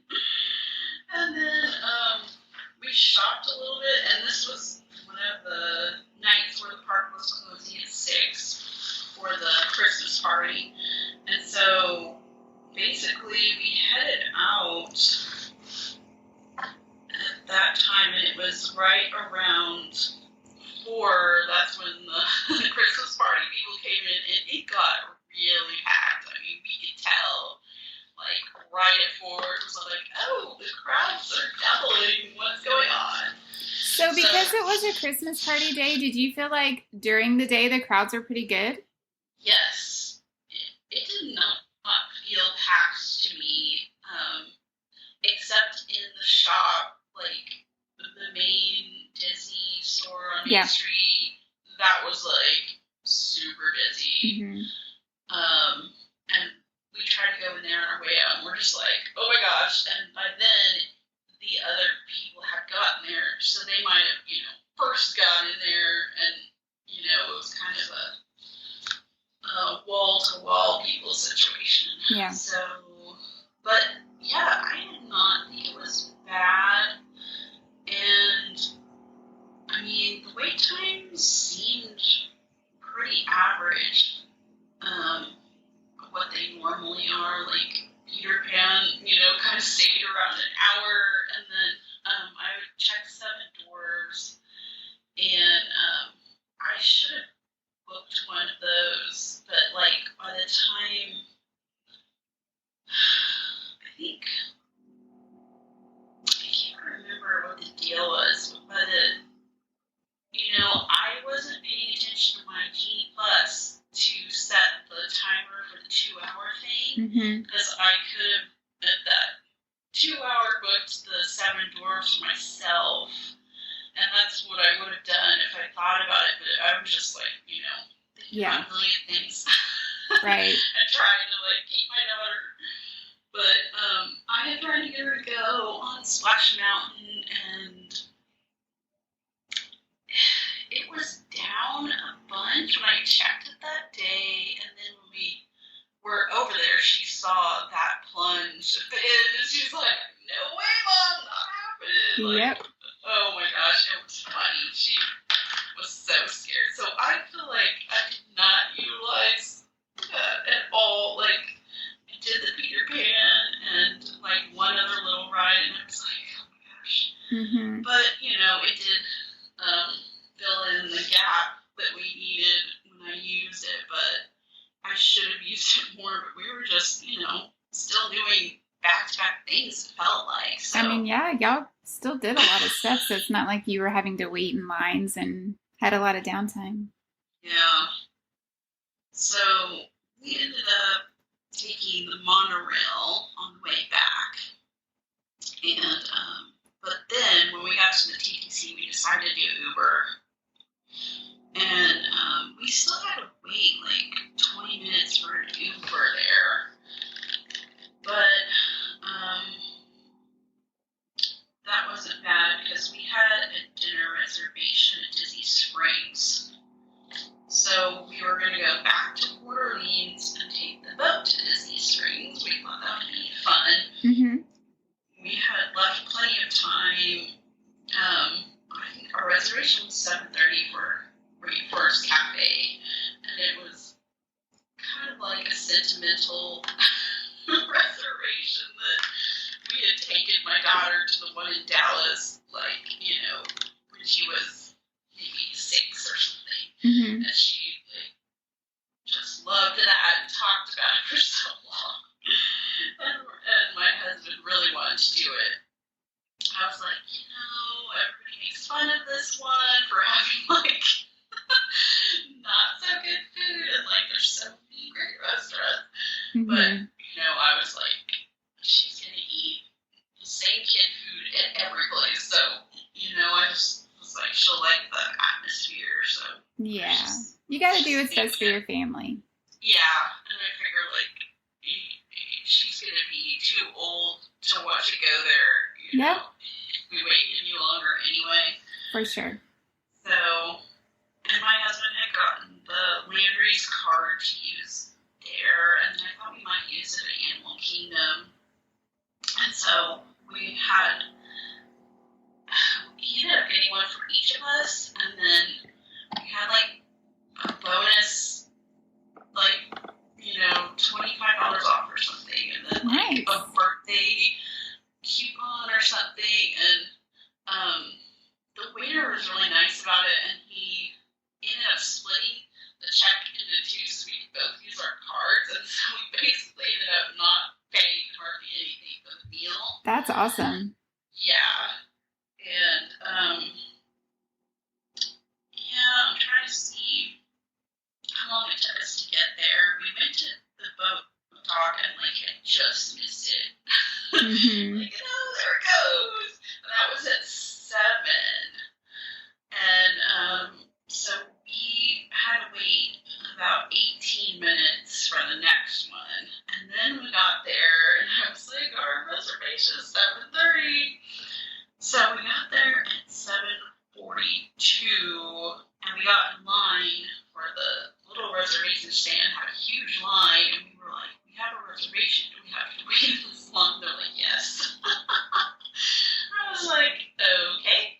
So, my husband waited in line, and my daughter saw the Goofy's candy store right across from Rainforest Cafe. And luckily, the boat went to the end where Rainforest Cafe is. Mm-hmm. Otherwise, we would have been hoofing it, a mile through Disney Springs. And I was like, please be the close boat dock. And then, so we ran over there, got candy, and then when we came back, my husband had checked in, and they pretty much seated us within 5 minutes of him checking in. So we were about 20 minutes past our reservation, mm-hmm. or maybe even 30 by the time we sat down. And then it was kind of a long dinner. It was a 90-minute thing. Yeah. Yeah, but I didn't think it was bad. We got kind of a rice bowl thing, and my husband and I split that, and we shared an appetizer, and it wasn't bad. So then we took the boat back, but we tried to go in the World of Disney, but it was so busy. So we were just like, holy cow. And she looked again at the bag. She looked for the Spirit jersey, and she didn't see anything she liked. And I'm like, well, this is like the biggest store you're going to find. I don't know. So she's like, oh, maybe I'll come back. Because I had another reservation at Disney Springs for Sunday morning. So I was like, you want to come back here if you see something you like. I don't want to deal with these crazy crowds. The checkouts were packed. So my husband had gone to the boat. No, he had stayed trying to figure out the 2-ticket thing, the restaurant. Well, I took her to the World of Disney. Then he went to the boat, but we got separated. So he was way up in the boat line, and we were like at the back, and I was like, there's really no way for us to like go up by him without like, you know, cutting through like 30 people. Yeah. And so he got on the boat before us. We didn't make it, so we had to wait. It was crazy, and I was like, we should have just cut like down. Like it had like a center aisle we could have run down, but I was like, oh gosh, I don't know what to do. And it was really cold that night. We were freezing on the boat. We were like, it was kind of misty. And then we just brought rain jackets. Like, I had a sweatshirt, and then Zoe had her fuzzy coat that she had bought. But then I had one pair of gloves, and I gave this to her. We were like, oh my gosh, it's freezing. So it was probably like in the 50s that night and rainy. So yeah, that'll be cold. Yeah. So we'll just move on to your Saturday. Okay, Saturday was Animal Kingdom, and I was really excited for Animal Kingdom.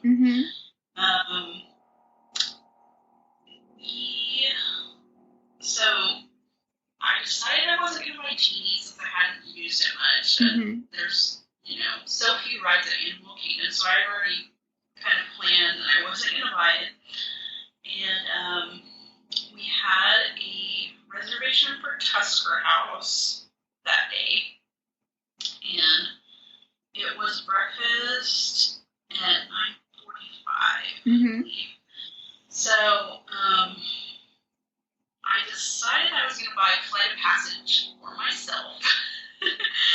So at 6:55, that's what I was doing. I was refreshing, but, and I had to do it, so it was after our breakfast. I didn't think I'd make it in time to do pre-breakfast rides. I was hoping we would get there in time to do the safari for the first thing. But, I mean, we got there with, like, maybe enough time if we had, like, raced to the back of the park. Yeah. But, I ended up picking 11:15 for the flight of passage.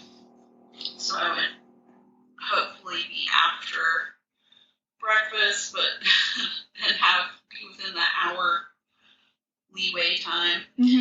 And then our pre-registrations we had were 12 o'clock Cali River Rapids and 3:30 Nami River journey. And then we had a 2 o'clock, I scheduled the photo session, the capture your moment. Oh, yeah. And I just decided I was going to use that, like, instead of doing family pictures this year. And it was, like, surprisingly affordable. It's such a great deal. Photo, or the memory maker thing. And then, I think it was $70 when I booked it. Then they raised it, when they raised the prices, I can't remember what it is now, 90 or 100. I think it's 100, but if you think about family pictures, it's still a really great deal. Yeah. Family pictures are crazy. Yeah. Yeah, and I knew I have, you know, already purchased the photo package, so get all of the pictures. So, Mm-hmm. and then I wanted to do Magic Kingdom, but by the time I realized it was a thing, it was booked. Yeah. And then I was like, well, Animal Kingdom will be really pretty. And so we took the Uber again, and that worked out pretty well. We left the resort at 8:45 a.m. and then we got to Animal Kingdom at 9:10. So I kind of resigned that we were not going to be rope dropper. and so we got to Animal Kingdom at 9:10, and we did. They had a cute photo card or postcard photo pass thing out front. Like it was kind of like the wintry scene with like blue and white colors of like those puppets that they have in there. I forget what they called it. Those were really neat. But so we did that, and they had the big tree. My daughter was wanting to take pictures of all the Christmas trees she saw. Mm-hmm. So she was getting all the big park trees. So we went pretty much straight to Tusker House, which took a while to walk over there. And we were right on time for our reservation. And it was kind of a loud, busy restaurant. Yeah, it's busy. Wasn't expecting it to be like that. But we saw the characters like in the other room. We were walking in, and they were so cute. And the characters were, I guess Donald is the official host of that one. Mm-hmm. Donald and Daisy, Mickey and Goofy, and they had their safari outfits, and then they had a little like touch of holly for Christmas on their outfits. That's cute. Which were cute, like on their hat or like a little scarf. And we had brought a signature book for them, and so we kind of just left that on the table and asked each one to do the signatures, and that was cute. Some of them have a hard time picking up Yes. the stuff, and I brought a really fat pen because I read that a bunch of times. But some of them still, like, they have to hold it clear up by their eyes and wherever their eyes are in their costumes. I don't even know. Maybe in the nose or something. So that was cute. And they all stopped by and gave, plenty of time to take pictures and little interactions. And I wasn't sure how my daughter would react to the characters. And but we got all the pictures and the signatures, and it was 10:30 when we finished that. So I had been checking my phone like all through breakfast, like, when should I schedule the safari? Because I wanted to go straight there, and I was kind of waiting for it to be like, when will we get out of here? So I scheduled it for 10:26. And we finished breakfast at 10:30, headed over there, and then we ran into the Harambe dancers were out, and those were so cool, and we just walked up when they were just starting a routine, and like, they were playing their instruments, and then they like rolled out a mat, and they started doing tumbling, and all of these cool dances, and they brought in some of the guests that were just watching to be part of it, and that was really neat. So I totally didn't schedule that. It was just like, we just happened to be there at the right time for those guys. That's so fun. I love the little things like that and at Animal Kingdom. Yes. And there were so many things to see there. I was just, like, it really felt like you were in those countries, and they made, they did such a great job of the transitions from the countries, just being like, oh, wow, I'm in Africa now. Yeah, it's pretty amazing. Yeah. So we watched those guys for probably 15 or 20 minutes, and then we're like, we need to get to the safari. Mm-hmm. So we didn't get tapped in until 11 at the safari, and then as soon as we got in the line, I scheduled the Navi River journey for 12:19, and we had a pre-booked one, but it wasn't until 3:30, and I was like, I don't want to wait that long in case she peters out. And so I was like, well, if she likes it, we'll just have 2 books. So that worked out really well. And the safari was fun. I wasn't expecting it to be like a gigantic Jeep like that. Mm-hmm. I thought that was neat when they did it. And we were in the very back row. So it was kind of cool because I could like turn around and take pictures with no one in front of me. And I thought we saw quite a few animals. Pretty much all the ones he was talking about. Like you could see we saw the lions. They were like just lounging, but we could see them on the rocks and stuff. And the giraffes were pretty close. We had to stop for some giraffes a few cars ahead of us that were just standing in the middle. Uh-huh. That was just a little wait for that. And so it ended up taking about 30 minutes. And then we walked from there to Pandora. And it was time for my lightning lane or the individual lightning lane for the flight of passage. Mm-hmm. And let's see, I ended up tapping in at 11:50, and the standby at that time was 135 minutes. Yikes. So I walked by a huge queue of people, and I was like, hi. Yeah. So then that was one of the ones that had a second checkpoint, and so that was 11:56, and I tapped into that one. And then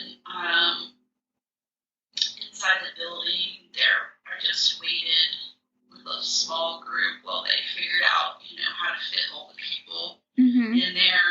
And so I didn't wait too long. But, yeah, that was crazy. That's an amazing ride. I'm glad I did it. Yes. But I did have to close my eyes on a few parts because I was just like, oh my gosh. It feels so real. Yeah. I mean, I got a little motion sick, but it was interesting. Mm-hmm.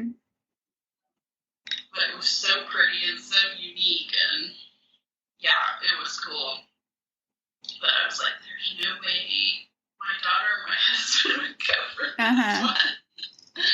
It would be too much, but I was really glad that I got to experience it. And then by the time I got out, we were able to go into the Navi River journey, and I was like, this is a boat ride. It's going to be slow. You'll be fine. So, yeah, she really liked that one. Yeah, that's a pretty ride. It's so nice and just calm. Yes. Beautiful. That one is so relaxing. Mm-hmm. Yeah, I wish it was a little bit longer. Yeah. It was neat. So we wanted to go straight to the Lion King show, but we were a little bit late to the 1 o'clock, and they were full. Mm-hmm. So we decided we would go over and try to do the Tough to Be a Bug. Mm-hmm. And I was like, I don't know. I've heard so many mixed reviews about that. But that was cool. Just like, it was only a 10-minute standby. And she was like, we're going in that tree. Like, yeah, that huge tree. So that was cool, just walking around there. And then that didn't take very long. So it was 1:25, and then we finished by 1:36. And my daughter ended up liking it. I was afraid she'd be freaked out by some of it, but there was a little boy right next to me just crying, begging to leave, and they got up and left after like 5 minutes. I was like, oh man. Every single time I've been in there, there's a kid crying, then they have to leave. Every single time. Yeah, I could definitely see it being uncomfortable to some kids. And so it was almost time for a photo shoot at that point. And I did not plan out to wear cute outfits or anything. I did have Animal Kingdom shirts and stuff, but I was like, should I bring extra clothes? And I'm like, that'll be a big pain. So I was just like, we're just gonna go with it. So our clothes are kind of random, but we had to meet them at one of the shops that's near the tree. And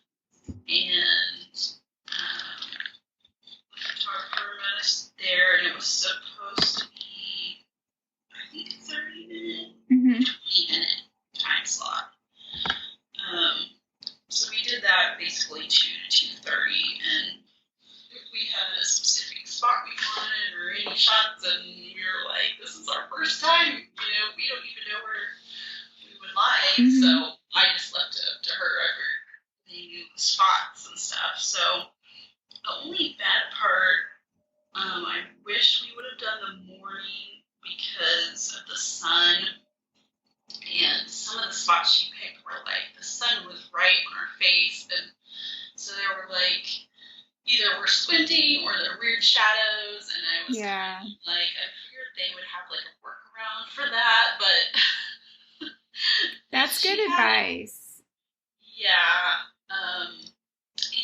And just cooler and you're fresher and stuff like that, but and it wasn't hot. It was one of those in between days again where it was sunny and 70 something. So I was in between short sleeve and light jacket or sweatshirt. So, and it was, I ended up wearing pants, but it was should I wear pants or shorts? So it was just right on that sweet spot of you don't know what to wear, but it's nice out. Yes.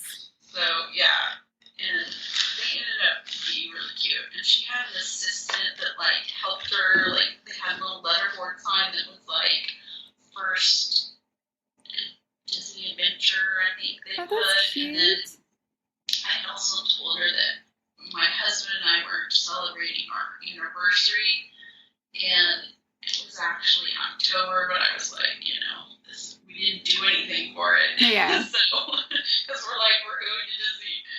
So, so we also had a 17-year anniversary sign too. That's fun. She did shots with.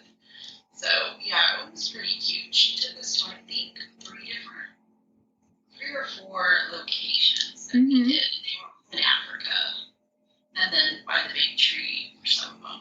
So it was cute.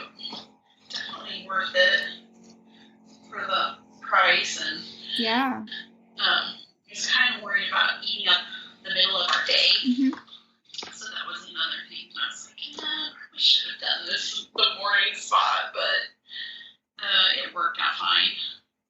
And then by the time we were done with that, we were able to go to the 3:00 Lion King. And so I had booked DAS for that after we missed the 1:00 one. I booked just the next one after, it must have been after that. And then that was so good, That's a great show. Yeah, a mini Broadway show. And my husband and I had seen the Lion King Broadway production here in Tulsa many years back when it was coming through, and it was so cool. And it was different from that, but a lot of just thought it was neat how they did it in like a small theater, and my daughter liked it. The tumble monkeys were really cool. Yeah, it's a great show. Yeah, and that was about a 30-minute show. And then it was time to do the original Navi River that we had scheduled. And I was like, do you want to do it again? She's like, yeah, let's do the boat ride. So we went back over to Pandora. And this was one of those days where I felt like I was kind of crisscrossing. Like, we kind of stayed between Africa and Pandora almost the whole time. And I was like, we haven't seen the other half of the park. And so after we did the second Navi River, I was like, we have to go over to Asia. And we had missed the Cali River ride was at 12. And we had missed it because we were doing the Pandora area and stuff like that. And so she was not wanting to do that. Like,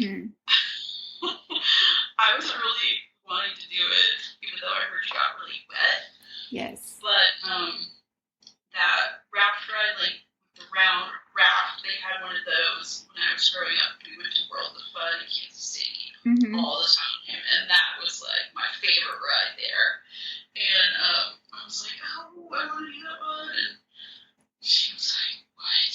You know, I don't know about that. And she watched it go by, and she was just, I don't know. She didn't want to do it. And so we thought we would do like the rider swap thing. But there was really no line for it. And so they were kind of like, well, you can like wait here. You know, they were like, it's not really necessary. And so my husband waited with her. Well, I went, and then he got on. But she was grousing, throwing a fit about waiting for him. And I was like, we have to wait for Dad now, you know. She was hungry because we never did eat lunch since we had that huge Tusker House buffet. And had eaten plenty there. So we walked down, like I texted him, like we're walking, you know, down the hill or whatever. And there was a cart there. And I can't remember. It was called the 8 Spoon Cafe stand. So I got her a Mickey pretzel, and then I got the mac and cheese with the pulled pork on it. And so we just ate that while we waited for Dad to get off River Rapid. And he had put on his poncho, and I just wore my raincoat. And I didn't really get too wet. I got a little bit, but he said he was glad he had a poncho. Yeah. It just depends where you're sitting on those rides. Like, when me and my daughter rode it, the people that were sitting across from us on the ride got soaked. Like, they were so wet, and we weren't that wet, but oh my gosh. Like, they were, and they didn't have ponchos. Yeah, they didn't have ponchos on, and it was January, and it was kind of cold outside, and they were soaking wet. Like, it was awful. I felt so bad for them. They were just laughing, but sad. Oh, man. Yeah, I was worried about that, and I had packed extra socks for us like every day because we did a water ride, and I had brought waterproof shoes, like hiking shoes that I was wearing, so that was good, but I didn't get too bad, luckily. And then there was like so much I wanted to do, and she was so burned out by like so much walking that day, and I don't know. I had thought about like staying there by myself and sending my husband with her, but I just decided that we would all go back together, and we didn't have a dinner reservation that night, but we decided to take the Uber again. So we left like around 5, I guess, and got back at 5:30 to Port Orleans. So, yeah. I felt like I missed half of Animal Kingdom, and I'm really sad, but like I did not see Dino Land at all. Like I saw it. I saw the entrance. I was like, there it is. And we walked by the entrance, and I'm like, no, I have to keep going. My daughter's being a pain.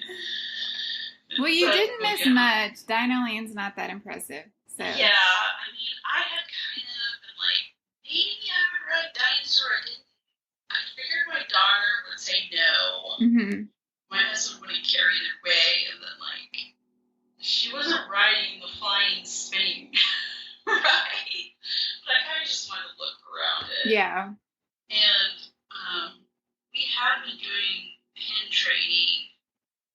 My daughter ended up really liking that, and my husband was like, "Oh, I didn't know about this," and so he got into it too. And I had pre-bought just random pins on Etsy, and I think I got 20. And so we did that a few times there, and they had several stands, and the shops had them, and so she was looking, like, she had zoned in on, like, a specific type of pin she was looking for, which was really weird. It kind of looked like a bear shape, like, the full body, like, maybe, like, the back of it with different designs on it. Oh, interesting. I don't know what series it was supposed to be, but she wanted to get all those that she could. And then my husband was like, oh, I want to trade. So I'm like, okay. And I gave him some to trade, and he found a Figment one at Animal Kingdom. He was super excited, and they were like, oh, this one's really rare. We just got it or something. He's like, oh, I want that one. So that's so cool. Got the Figment pen. Yeah, that was fun. And the gift shop at Port Orleans also had the pins, and the girls who were working there like knew what they all were, and what they meant. And so my husband had fun just asking them like, oh, what is this? What is this supposed to be? And they were super excited to see his Figment pin too. That's and really fun. Them, one that they were really excited about. It was the shark for Nemo. Bruce. They're like, oh, we haven't seen that one. I bet that's going to be gone so fast. It was funny. So they had fun with that, and I was like, this is a nice, low-cost activity that they can do. Yeah, pin trading is fun. So Sunday, I had planned to be our rest day at the resort, and then I found out about the Christmas party, and I'm like, oh, that sounds so fun. And then it would give us, like, another day at Magic Kingdom, having to do another day of tickets. So we ended up adding that on. So I scheduled a brunch in Disney Springs, and I had like gone back and forth like in my overscheduling at some point before our trip, but not the 60-day one. I hadn't booked anything for that morning, but sometime I kept searching on the thing like maybe there'll be a brunch that I want, and then I decided to do Raglan Road. And that was at 11:15, so I was like, we can still sleep in, and then if she wants to swim, we can try that out. But this morning was rainy and cool, so we were not going to hit the pool. And we had looked at the pool, I think, the night before, and she was kind of like, oh, that looks fun. And there were people So the water's heated. Mm-hmm. Yeah, I kept hearing it's heated. I'm like, it still feels cold out here, but yeah, we just had been so busy and too tired to go over there. Yeah. But I was planning on doing it Sunday morning, that it was rainy. But so I still woke up early, and I ended up buying the individual lightning lane for 7 Dwarfs for myself for that early time before the park closed. So I bought it for $4.25, and we had a dinner for $4.55 at Crystal Palace. So I was going to sneak that in because I was mad at myself for not doing it the other day. So we took the riverboat to Disney Springs for the Raglan Road. It took about 30 minutes to get there, and that was like, they stop at the French Quarter and pick up people there.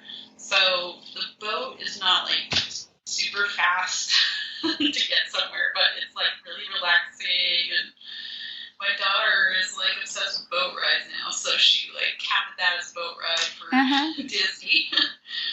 And then let's see, so we had to trek pretty far like through Disney Springs to find it, and I was like, oh gosh, it's all the other side.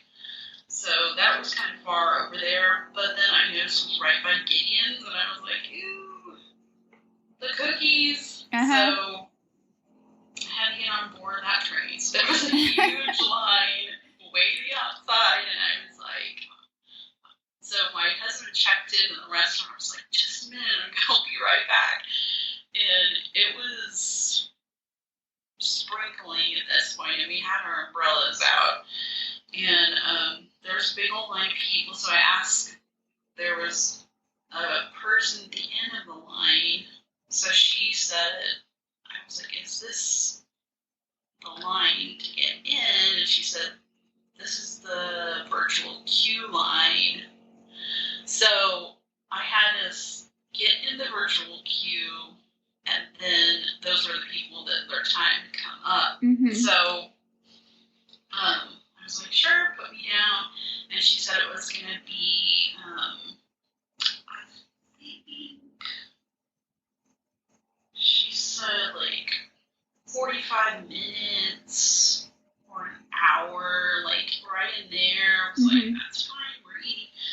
So I went back, and they were already seated, but they had seated them like in the back room, and I was like, I didn't tell my husband this, that they have like the show that starts at 12, which is why I scheduled it like close enough that we would catch some of the singing and dancing stuff in the main room. I was like, oh man, I should have told you about this, but like we have to be in the main room to see this. So we just asked the waitress if we could move, and she was like, sure, let me check. And she just moved us, and we had a great view.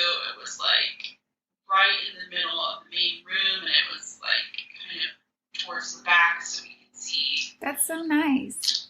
Yeah, it was nice. And they have like a stage at one end, and then in the middle is like a platform where the Irish dancers climb up and do some dancing there too. So we had a great view, and then the food was really good. It was like my husband ordered like the full Irish breakfast, and I ordered this like, I think they call it red pudding.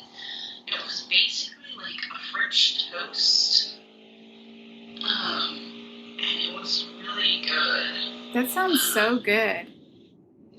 Yeah, it was really sweet and delicious. And then Zoe just ordered the kids' pancakes, which ended up being like 2 huge pancakes.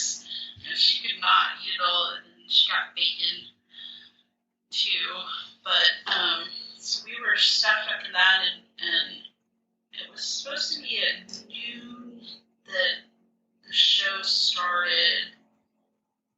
so it ended up being pretty, like by the time we got our food, I think they started some folk music on stage, and it was really nice, and it was really busy in there. There were people at the bar and everywhere, but it was fun. It was a neat atmosphere, and it was kind of like a perfect little place on a rainy day. That's fun. Yeah. And so sometime before, like right at the end of our dinner, I got the virtual queue from Gideon's notification. And so I went over there, and then it was pouring rain by this point. And so I had a little umbrella in my rain jacket, but my daughter did not have a very good rain jacket. And she was getting pretty wet, and she wanted to wait there with me because she wanted to see it. And so we probably had to wait like another 15 to 20 minutes to get in the restaurant. Yeah. Then, like, the bakery is super tiny, but it's decorated really neat and kind of like Gothic style art and like an old library look. So that was cool. And so we just ended up getting like the 6 cookies, one of each, and they had like the cookie of the week was like a pumpkin something for Thanksgiving time, and they were pretty good. It wasn't like I was like, these are amazing, I have to get this every time. Yeah. And it was similar, like we have a cheese or cold crumble that has huge cookies. To me, they were similar to those. Yeah. But they were so big and heavy that it was like, now we're looking around these giant cookies. And so they gave us, like, they came in like a long box and then a paper sack, which like instantly got soaked in the pouring rain. And so our sack was like giving way by the time we left Disney Springs. So I was like, that probably would have been a good idea to bring like a Ziploc or plastic bag or something, knowing that it was raining that day, but I didn't think about that. But yeah, my daughter was excited about those, and I think just the regular chocolate chip one was her favorite. Yeah, I've heard they're really good, but they are huge. They're like a meal. Yeah, they're like a 1/2 pound each or something. It's crazy. Yeah. And we still have a little bit of some of them left. Like, we're just nibbling off of them, and like 2 weeks later, we still have some. And we carry the suckers around and on the plane, and oh my gosh, they travel a lot. Let's see. So we did a little bit of shopping. Like, we went to Uniqlo. I heard that was a cool clothing place, and my daughter is like super into clothes. And I was trying to avoid the Lululemon shop. I was like trying to distract her. Yeah. You know, don't look over there. And so we went in there, but like it was packed, and they had like a self-checkout area. She wanted to get some fuzzy socks and a fuzzy coat, but like when we went to get in line, it was like this huge snaking line, and we were like, so how do you want this? Yeah. And she's like, it's fine, let's just go, because she wanted to go back to World of Disney and live there.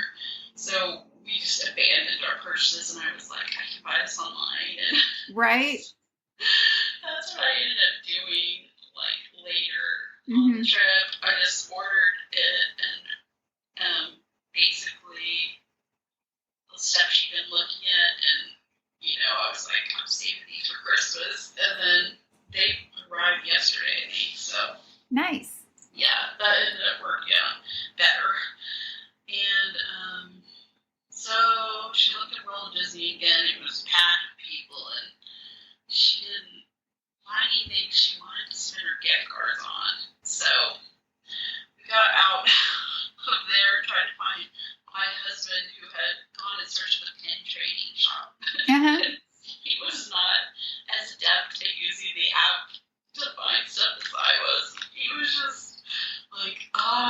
it's raining and wandering around. I haven't found the pins, and I'm like, they're like over by where we got off the boat, kind of. And I was trying to explain, and he's just like, what? I have no idea what you're talking about. And so I think he finally did find the pin shop, but while he was doing that, I decided to go into the photo pass shop because I heard they were like the best at finding her lost photos. Mm-hmm. So I hadn't gotten any ride photos yet, and I was like, there should be some. I know we didn't do like the big rides, but some of these have photos, and then it showed up, and I hadn't seen anywhere to scan after the ride. So she told me most of them now, they have a little slot where it's supposed to scan your magic band and like automatically get the picture to you, and I was like, that sounds like it's not gonna work. Mm-hmm. So luckily I had all my notes for the podcast with like the times we wrote everything, so That's awesome. Yay. yeah.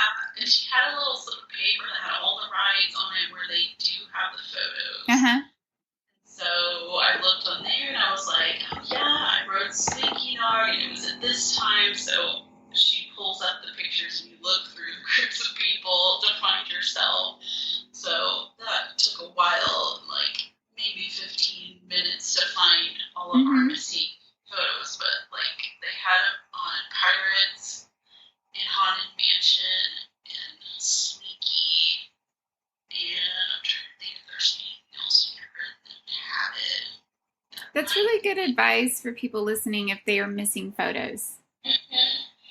Yeah, that worked out.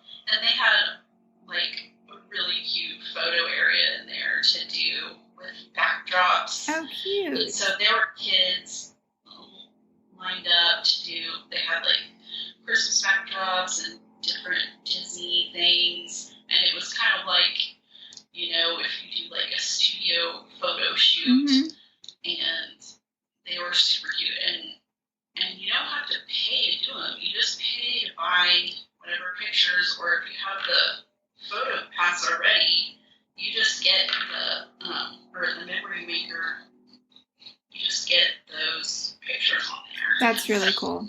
I wasn't going to force my daughter into any more pictures. Yeah. After our animal kingdom was just like, Mom, seriously, like we had taken so many with the photographers, and then that she's like, Mom, I'm so over taking pictures. But yeah, if you have little ones, that would be so cute. Or if you want to do a family photo there and not buy the photo package, you can do that. Yeah, that's really good. I didn't even know about that.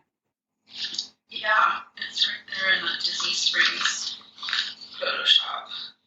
And it's pretty close. I think it's like it's either right next door to the Lego store and the World of Disney. It's like real, like in between there somewhere.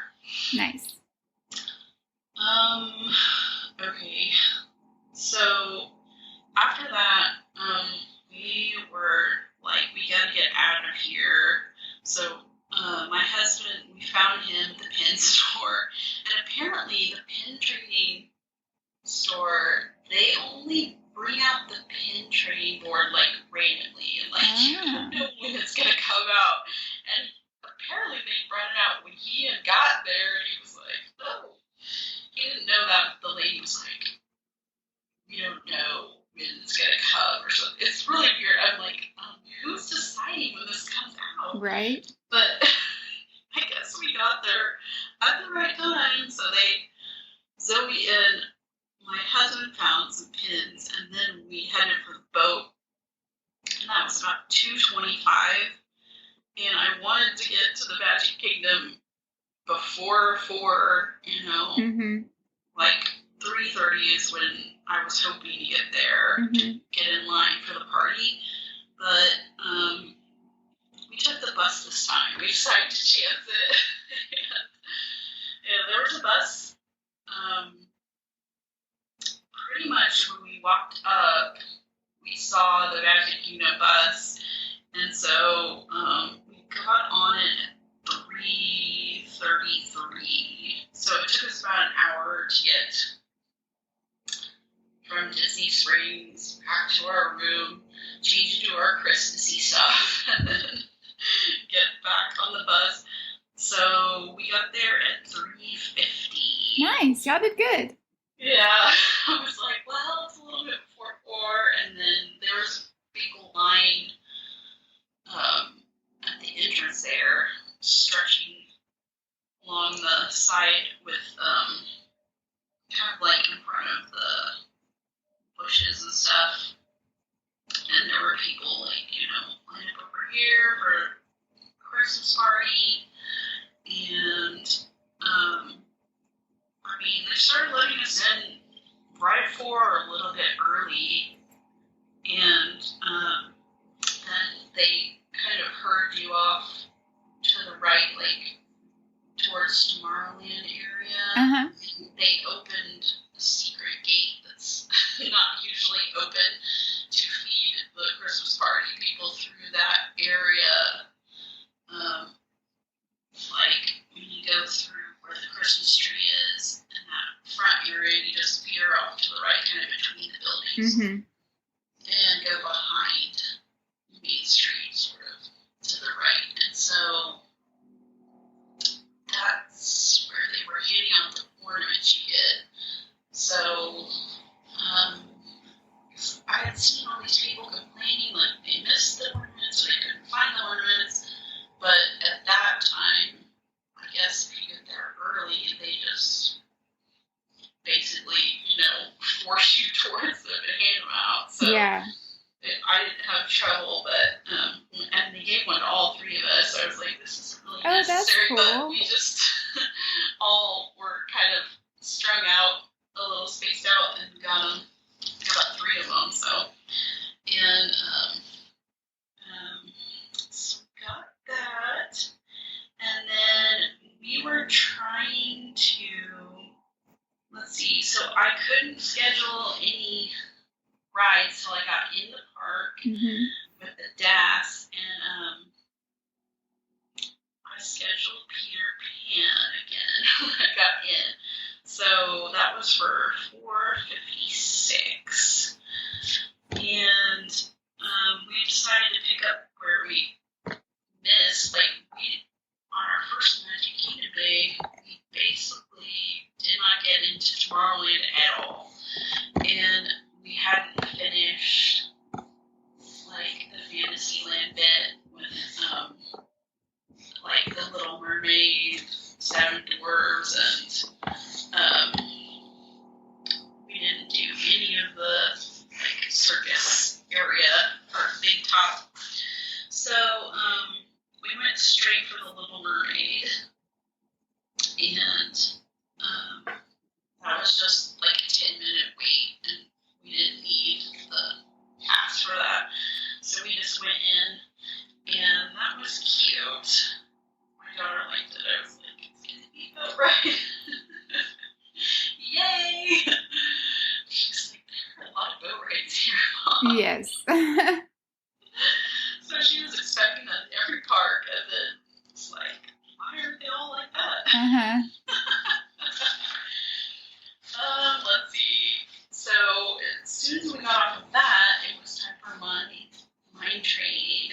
So I went over there, and my husband was supposed to take her to Winnie the Pooh, but I didn't explain to them that I had scheduled it, and they would have to get in the standby, so they were kind of confused about that, and they were like talking to the cast member, like, oh, I thought we went in the lightning lane, and I was just like, oh my gosh.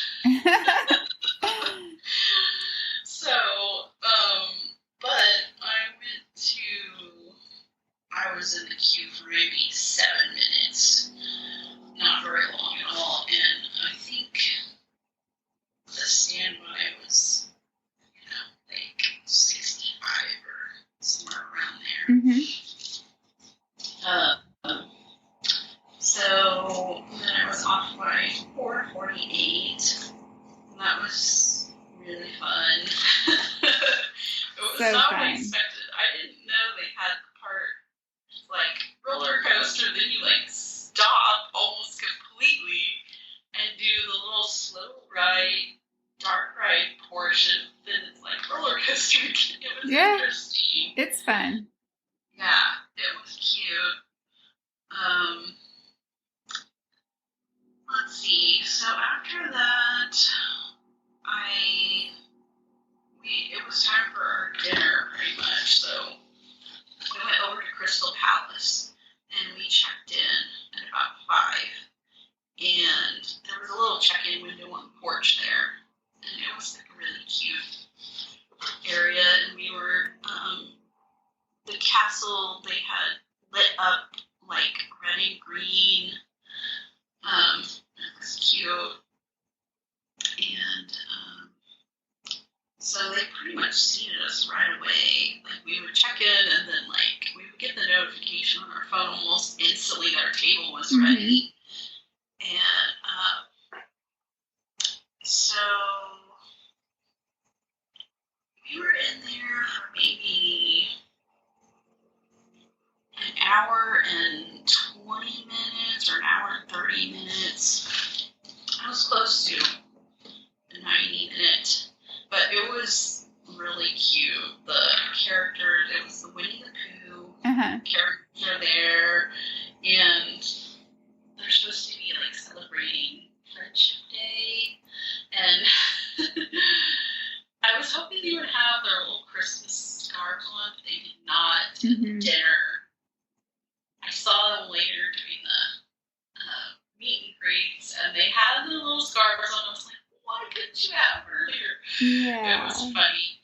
But, yeah, so we had to wait. And it was kind of the same as the Tusker House, where they, like, stopped and did, like, a song and marched around the whole restaurant in the middle.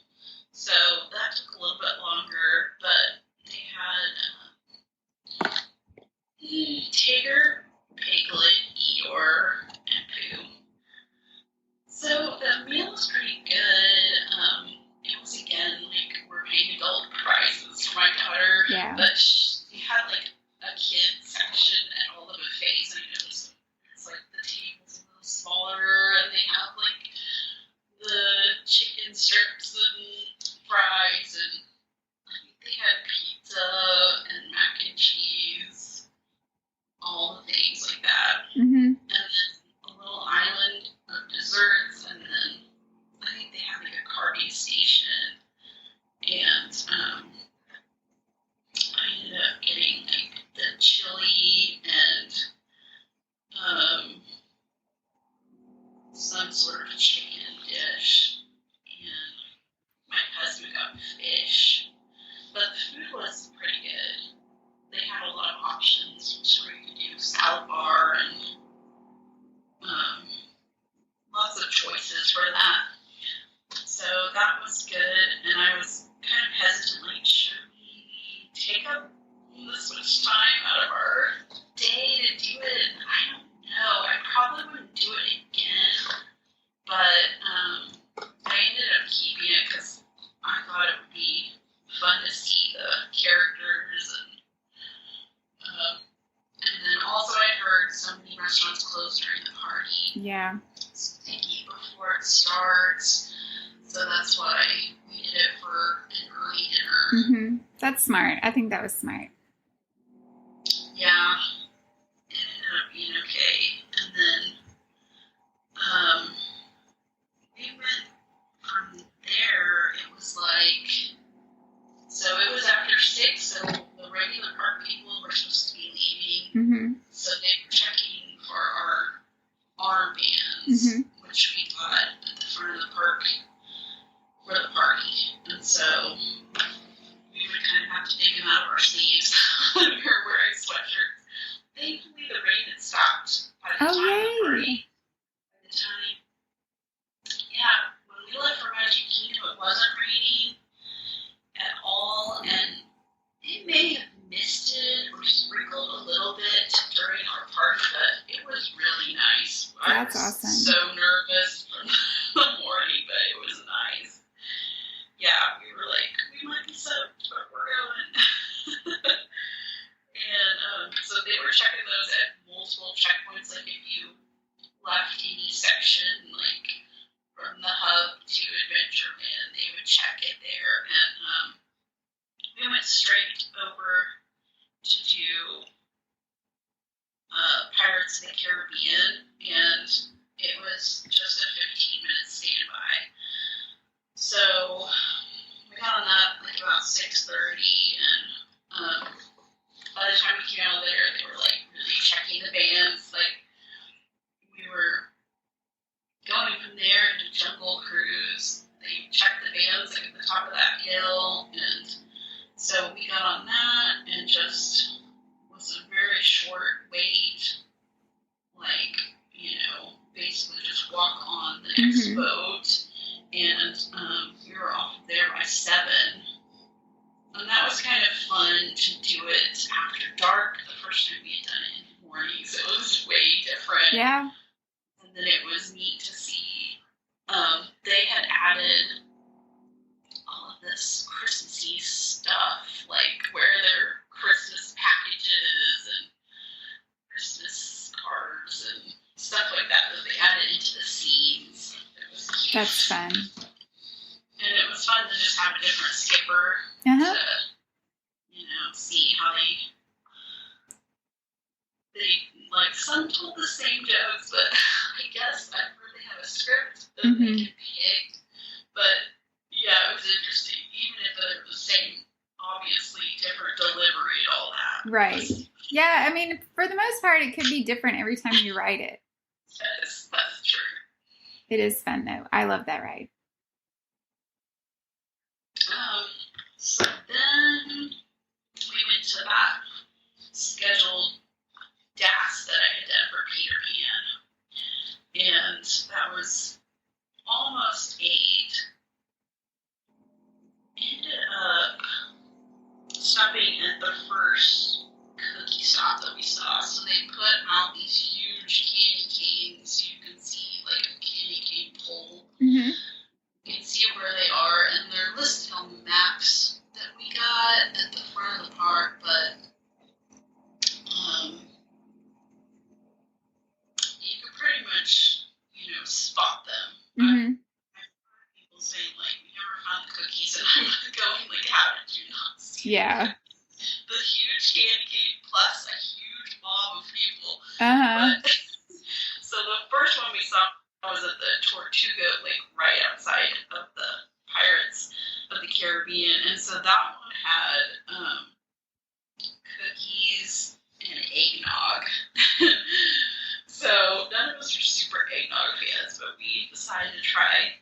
And then the cookies were like individually packaged, and they just gave us one each. Some people get like for their whole family, they'd be like, I have 5 cookies, and they just give it to them. So yeah, my husband and I were like not super, you know, like into getting the cookies. Like we're like, this is a waste of time. And my daughter's like, I want to collect all the cookies. Yeah. So okay, we're getting the cookies.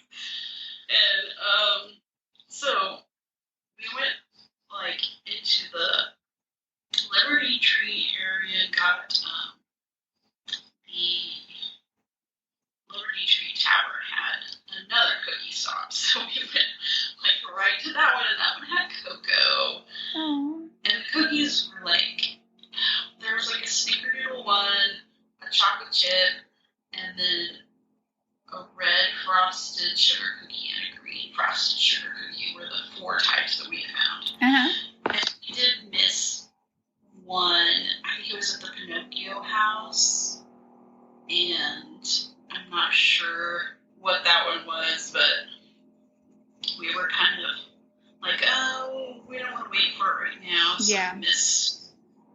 And then we had missed, I told my daughter I wanted to try to find that Rapunzel lantern shot. Yeah. We were there in the evening. So, when we passed through, I didn't get to do the president show because they closed all the shows, like, before the party, and I was, like, so upset. So I had that in the back of my mind. Like, the shows are probably going to close, but, like, since we had that dinner that took up a big chunk of time, we didn't have a chance to do that. I wanted to do the presidents and the carousel of progress. We both of those. But, so we went to the Rapunzel. There was a PhotoPass person, and it was maybe 3 groups in front of us, but we waited for that one. And then I heard the bathrooms were cute there, so we went to see the Rapunzel bathroom, and it was kind of cutely decorated. I feel like all of the Disney bathrooms should be themed decorated, but yeah. Some of them were just regular bathrooms. That was pretty cute. And so we did that. We did the PhotoPass, and then so that was 7:30. There was supposed to be a 7:40 stage show, but it was kind of raining at that point. And so when we finished the photo shot, we ran around to the side area by Fantasyland and the castle there to try and see it, but it was I didn't hear anything, and then we were on the bridge there, and we saw a firework shoot off. We're like, what? Is that the end of it? It was so weird. So I don't know if they canceled it because of rain, but they still shot off that firework at the end. It didn't make any sense. That's and interesting. We would have heard music or something. Yeah, I don't know. That's interesting. Yeah, so then we're like, okay, let's go back. And we went and got in line for Winnie the Pooh. And it was posted at 10 minutes. And so that was right around 8. And then we went to the Peter Pan DAS after that. And so we did that, and then I scheduled the Monsters Inc. laugh floor after we tapped into the Peter Pan. And I was like, that's a show that's definitely going to be on during the party that we can do. So I was really excited to show that to Zoe. And we were, so in between that, we were waiting for the parade that was supposed to be 8:30. And probably should have gone back to Frontierland to watch it because the castle was like a mob of people. So we were on the bridge there between Fantasyland and the castle, and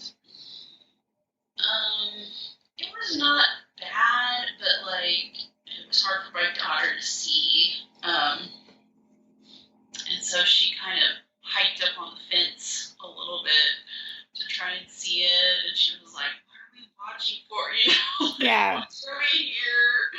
And I'm like, there's a parade coming, and she had seen that one on Friday, and I was like, it's probably going to be kind of like that, but they're going to be Christmassy, and so it took a while, I think maybe 8:45 when we started to see them approaching the castle stage area. So they went in front of the stage, and we were on the other side, so we could kind of see them coming by. And we took some pictures, and we saw an Olaf one and the Frozen one, and my husband had gone ahead of us and into the mob of people.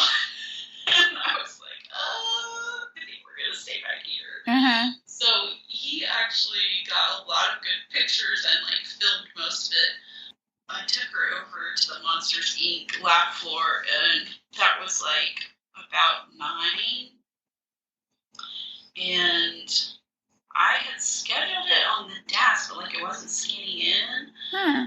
And they were like, just go ahead and go. And I was like, okay. And then when my husband came to meet us there, and it wouldn't scan for him either.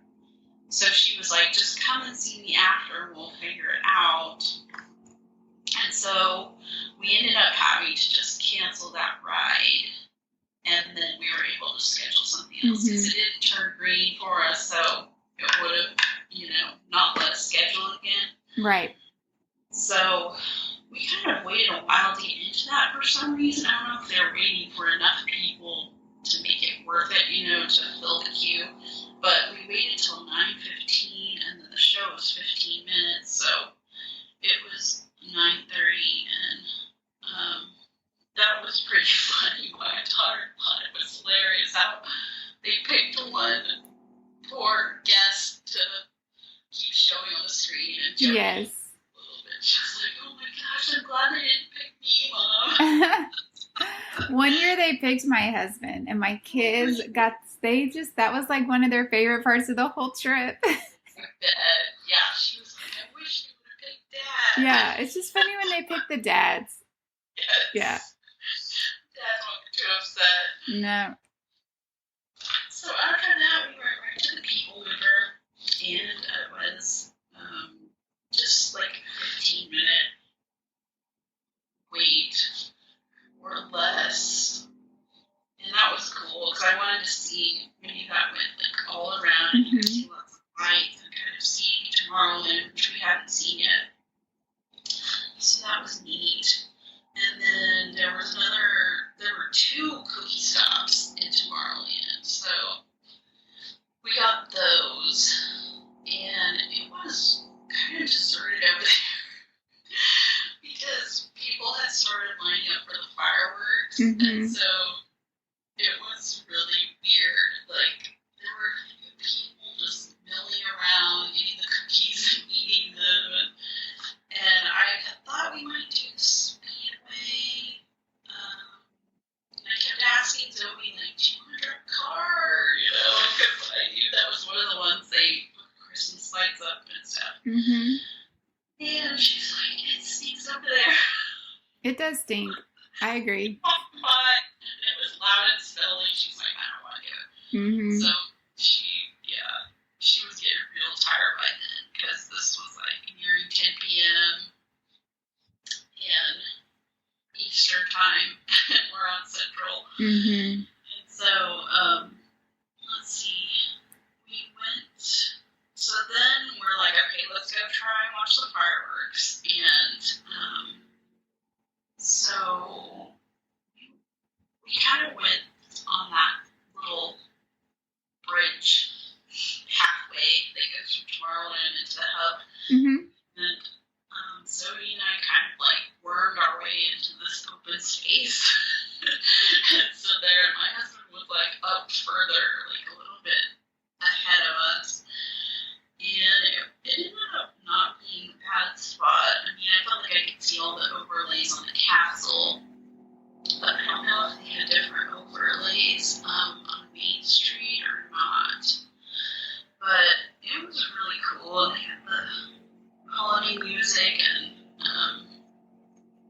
it was just really pretty. The overlays on the castle and pretty good fireworks. And I didn't get to see the regular fireworks shows, so that was going to be like our only fireworks of the trip. So I'm glad we got to see it. Yeah, Disney knows how to do fireworks. Yes, they were neat. Yeah. And then I didn't think we could make it to wait for the 11 p.m. parade. And so we basically like went over to Main Street, and she wanted to look in the shop again. Again, like wall-to-wall people. And she still didn't find what she wanted.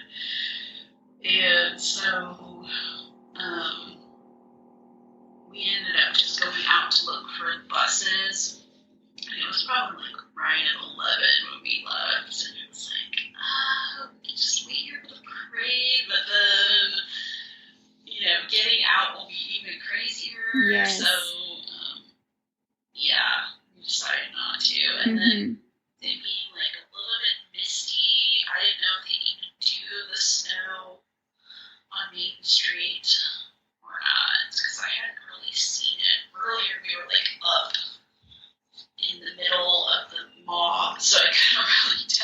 Yeah. I think some people said later that they didn't do it and they waited. So I'm glad we didn't, but the bus was standing room only, but we did make it on. Yay! I was like, are we doing the bus? Are you sure? And there was plenty of people there, but we got on it. And then we had set up a transfer car for 11 a.m. and the guy texted us like right before. I mean, he was early. And he texted us and we're like trying to get all our stuff, so many things, stuff. And so he was going to take us over to our Universal resort. Well, it sounds like y'all had a pretty amazing Disney portion of this trip. It sounds so great. Yes. It worked out well. I had no idea what to expect, and it went pretty well. It sounds like it. I think it's so smart you added a little rest day in there, especially on a party day. That's really, I always tell people to do that. If they're going to a party, don't go anywhere else that day so that you can be ready to stay up and stuff. We would, way too tired. Absolutely. It was fun in there, with not so many crowds. And it's night, so that was different. So, what was your least magical moment of the Disney part of your trip? Oh my goodness. I would say just waiting for the buses was probably the worst. At the end of the park day, when you're so exhausted, you just want to go back. So I was kind of disappointed in the length of time we had to wait for some of those. Every single time I go to Disney, that is my least favorite part, is the buses. And every time I say I'm going to rent a car next time, and then I never rent a car, and I always regret it. Oh, no. Because I hate the buses. I have the worst bus luck. I don't mind the boats, because at least when you get on the boat, it's relaxing. Yeah, right. The bus, it's awful. They're the worst. Yes. So, what was your most magical moment? Let's see. I would say, during the Christmas party, when we came out of dinner and it was dark and we could see the castle lit up with Christmassy overlay, and it just felt really festive and fun. And that was nice. That's awesome. I love that. Just good Disney atmospheric feeling. That's great. Well, thank you for sharing your trip, and we will be back with part 2 of your trip, and that's your Universal portion. I can't wait to hear all about that. Yes, I'm excited. Thank you.